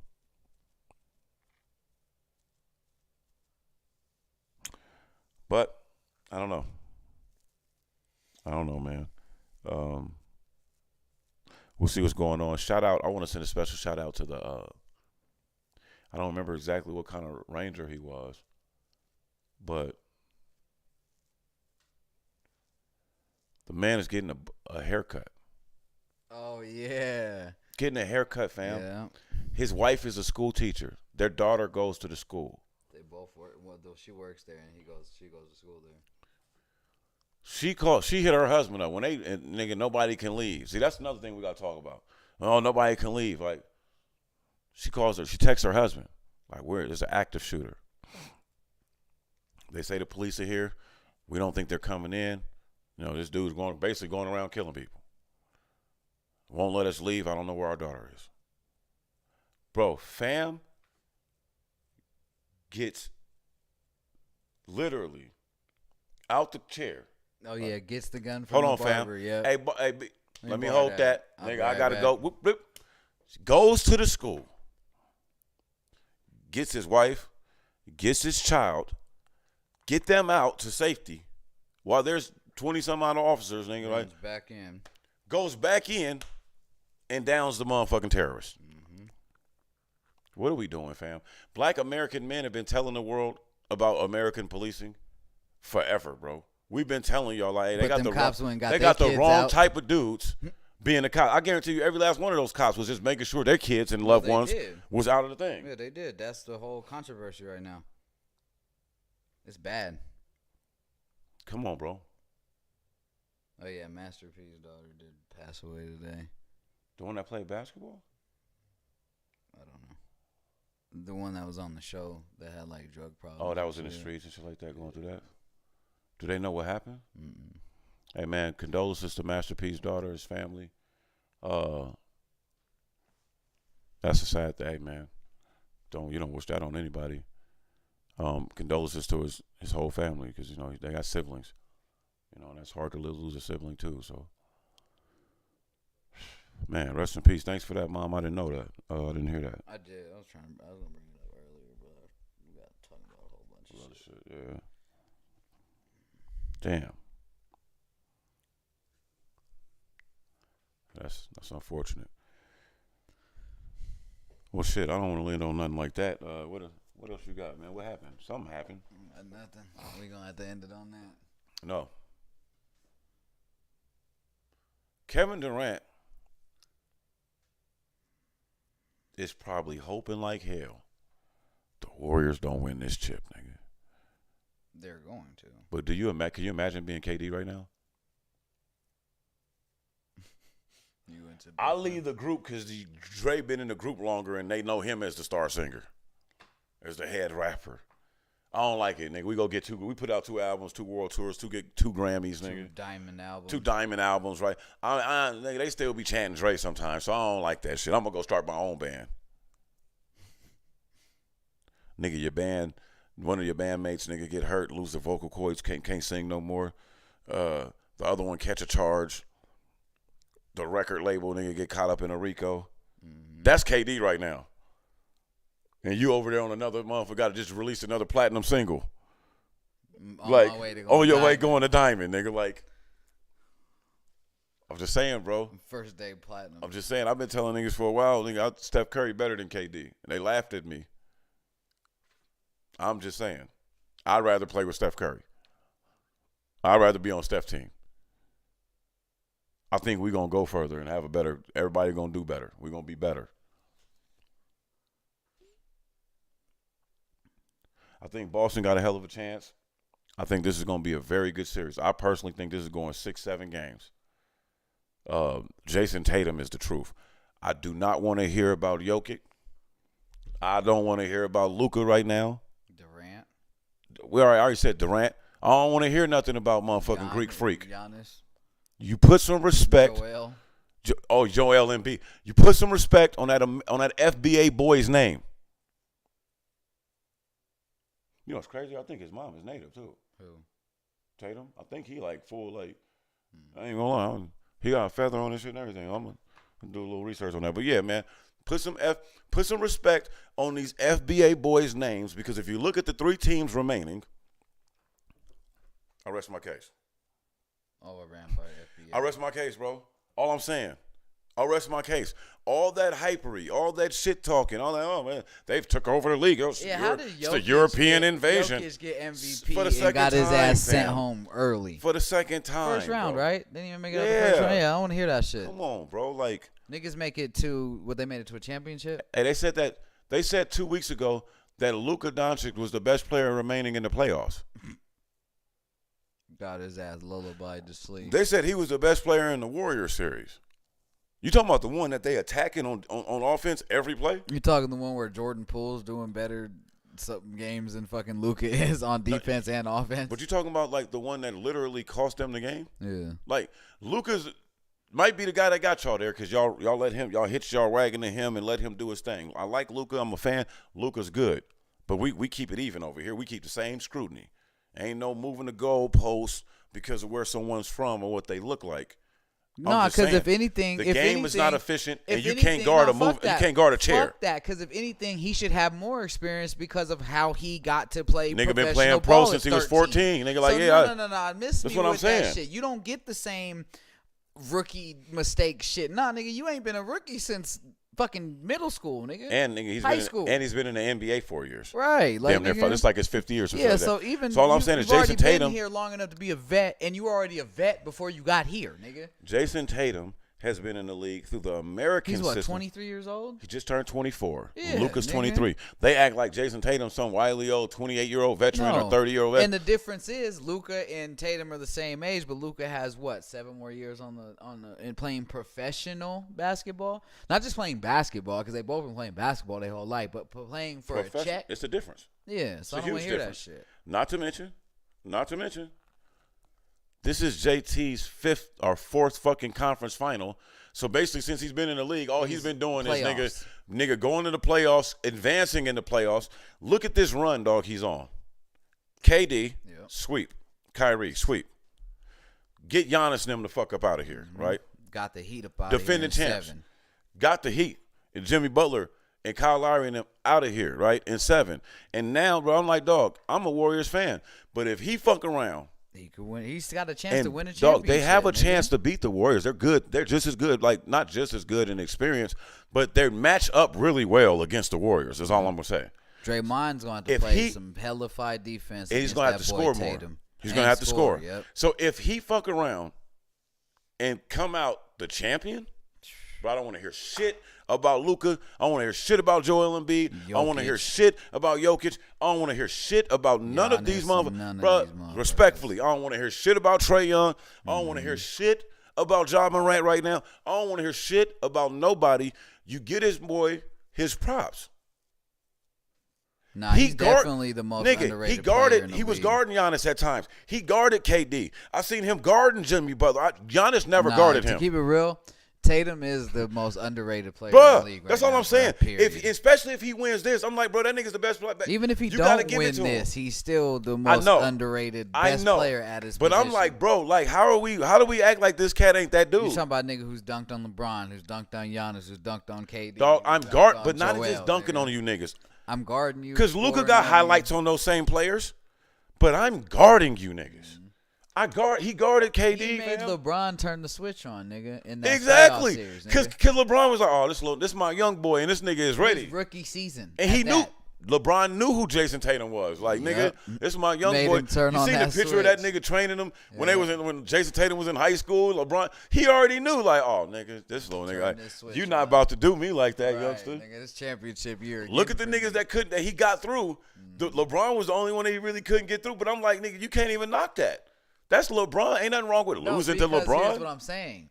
He lost to LeBron with the switch turned on. That's what I'm saying. Not Yeah. many niggas make LeBron Right. have to go there. Right, nigga. right. So when you do, expect to lose Hey, that I game. remember that series too. You gotta expect it when LeBron you make was LeBron turn balling. that switch on. Me and that nigga Chuck damn near got fired. We was at work watching that shit on the Bruh, computer. Like nigga. I said, you make LeBron turn the switch on, expect to lose the game. Right. It don't even matter if he's down by 20. And he was 19. Expect to lose that game, nigga. As a young boy.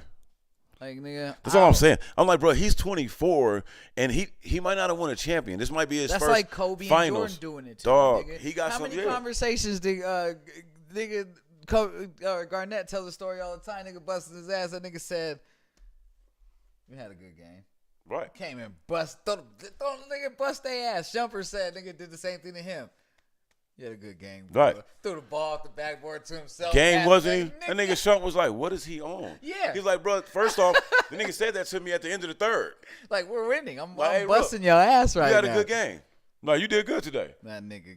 Nigga, what? Bro, he said that nigga got to start turning. And I remember Threw that the game. ball off You know the what's backboard funny? to himself. Dog, Pat. I remember that game. So when he said that, and they start showing the highlight, like there's another video where he's talking about it, and they showing the highlights. I'm like, dog, I remember that game against the Knicks. Kobe was on some shit, nigga. Like I remember he did the little reverse dunk, nigga, and one on somebody, all that. I was Or like, when yeah. Garnett told the story about Jordan.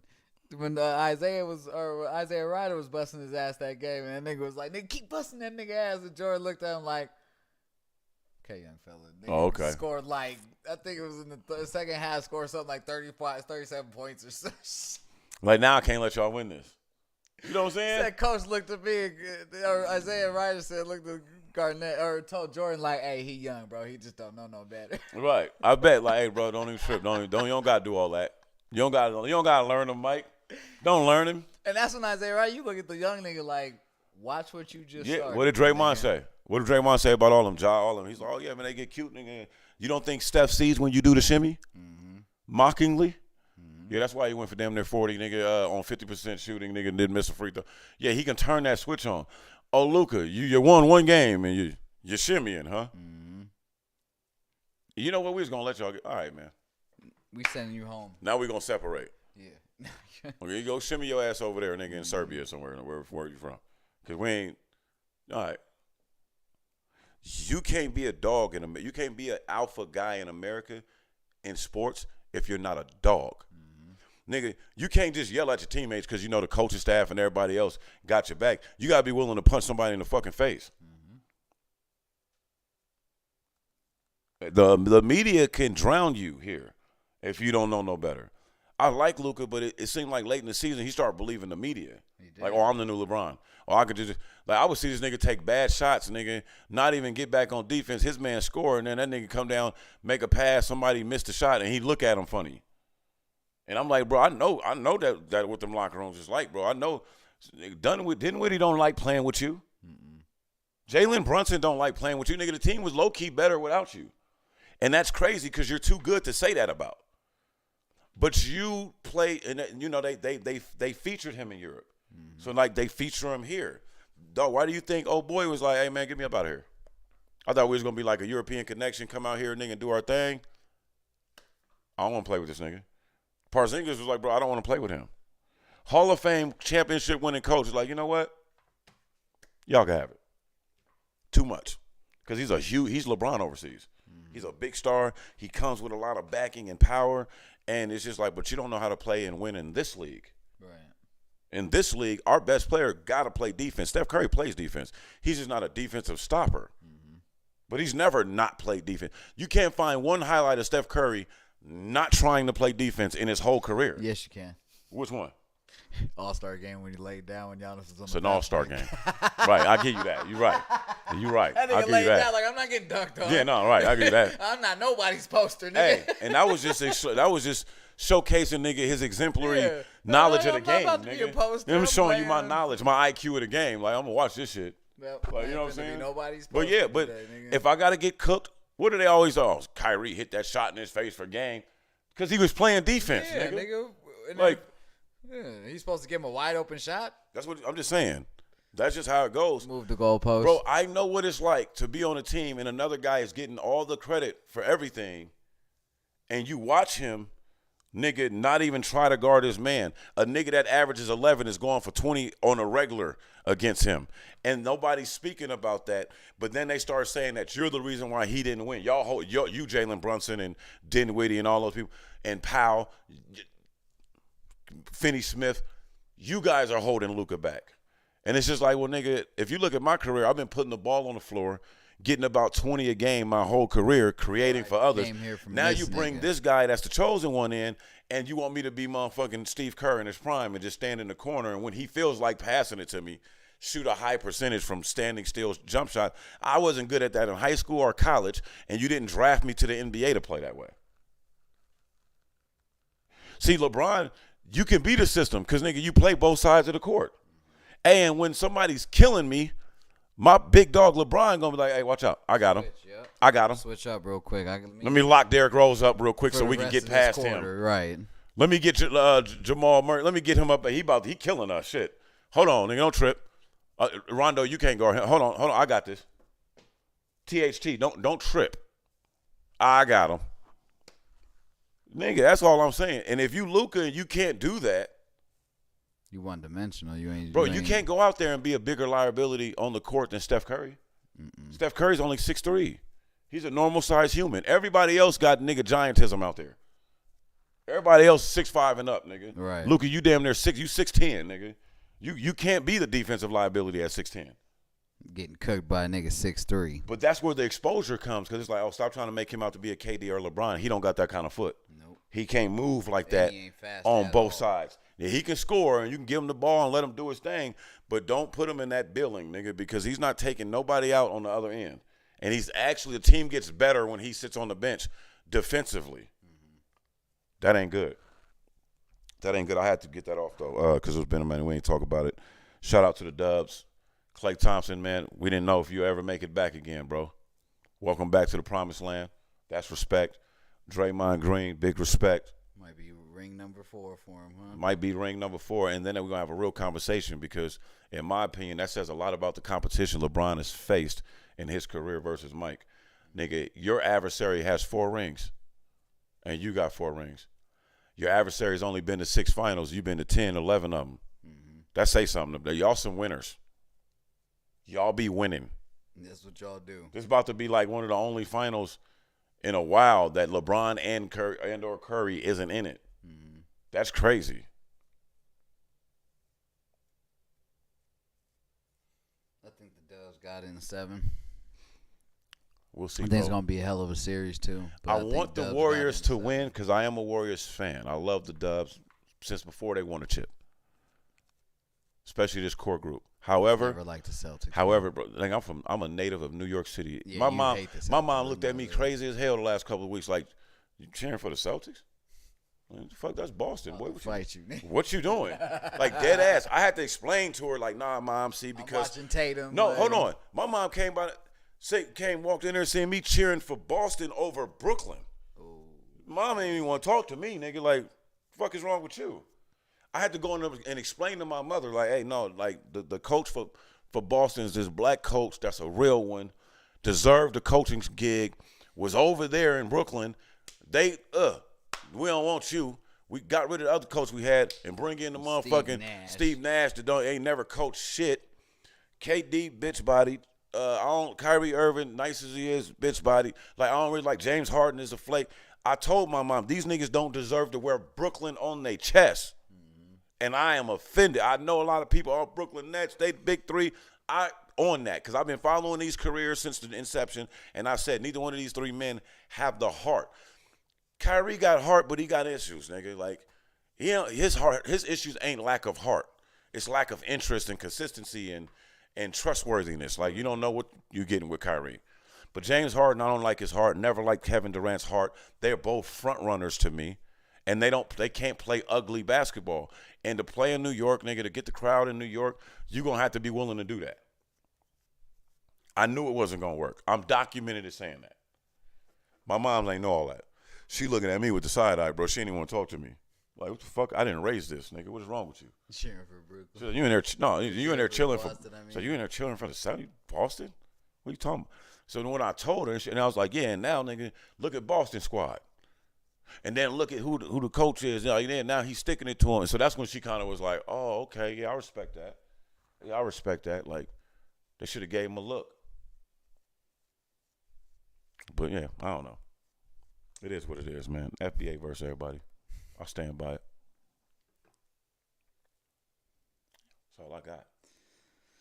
We gonna wrap it. That's been another episode of the Always Talking Shit show. ATS.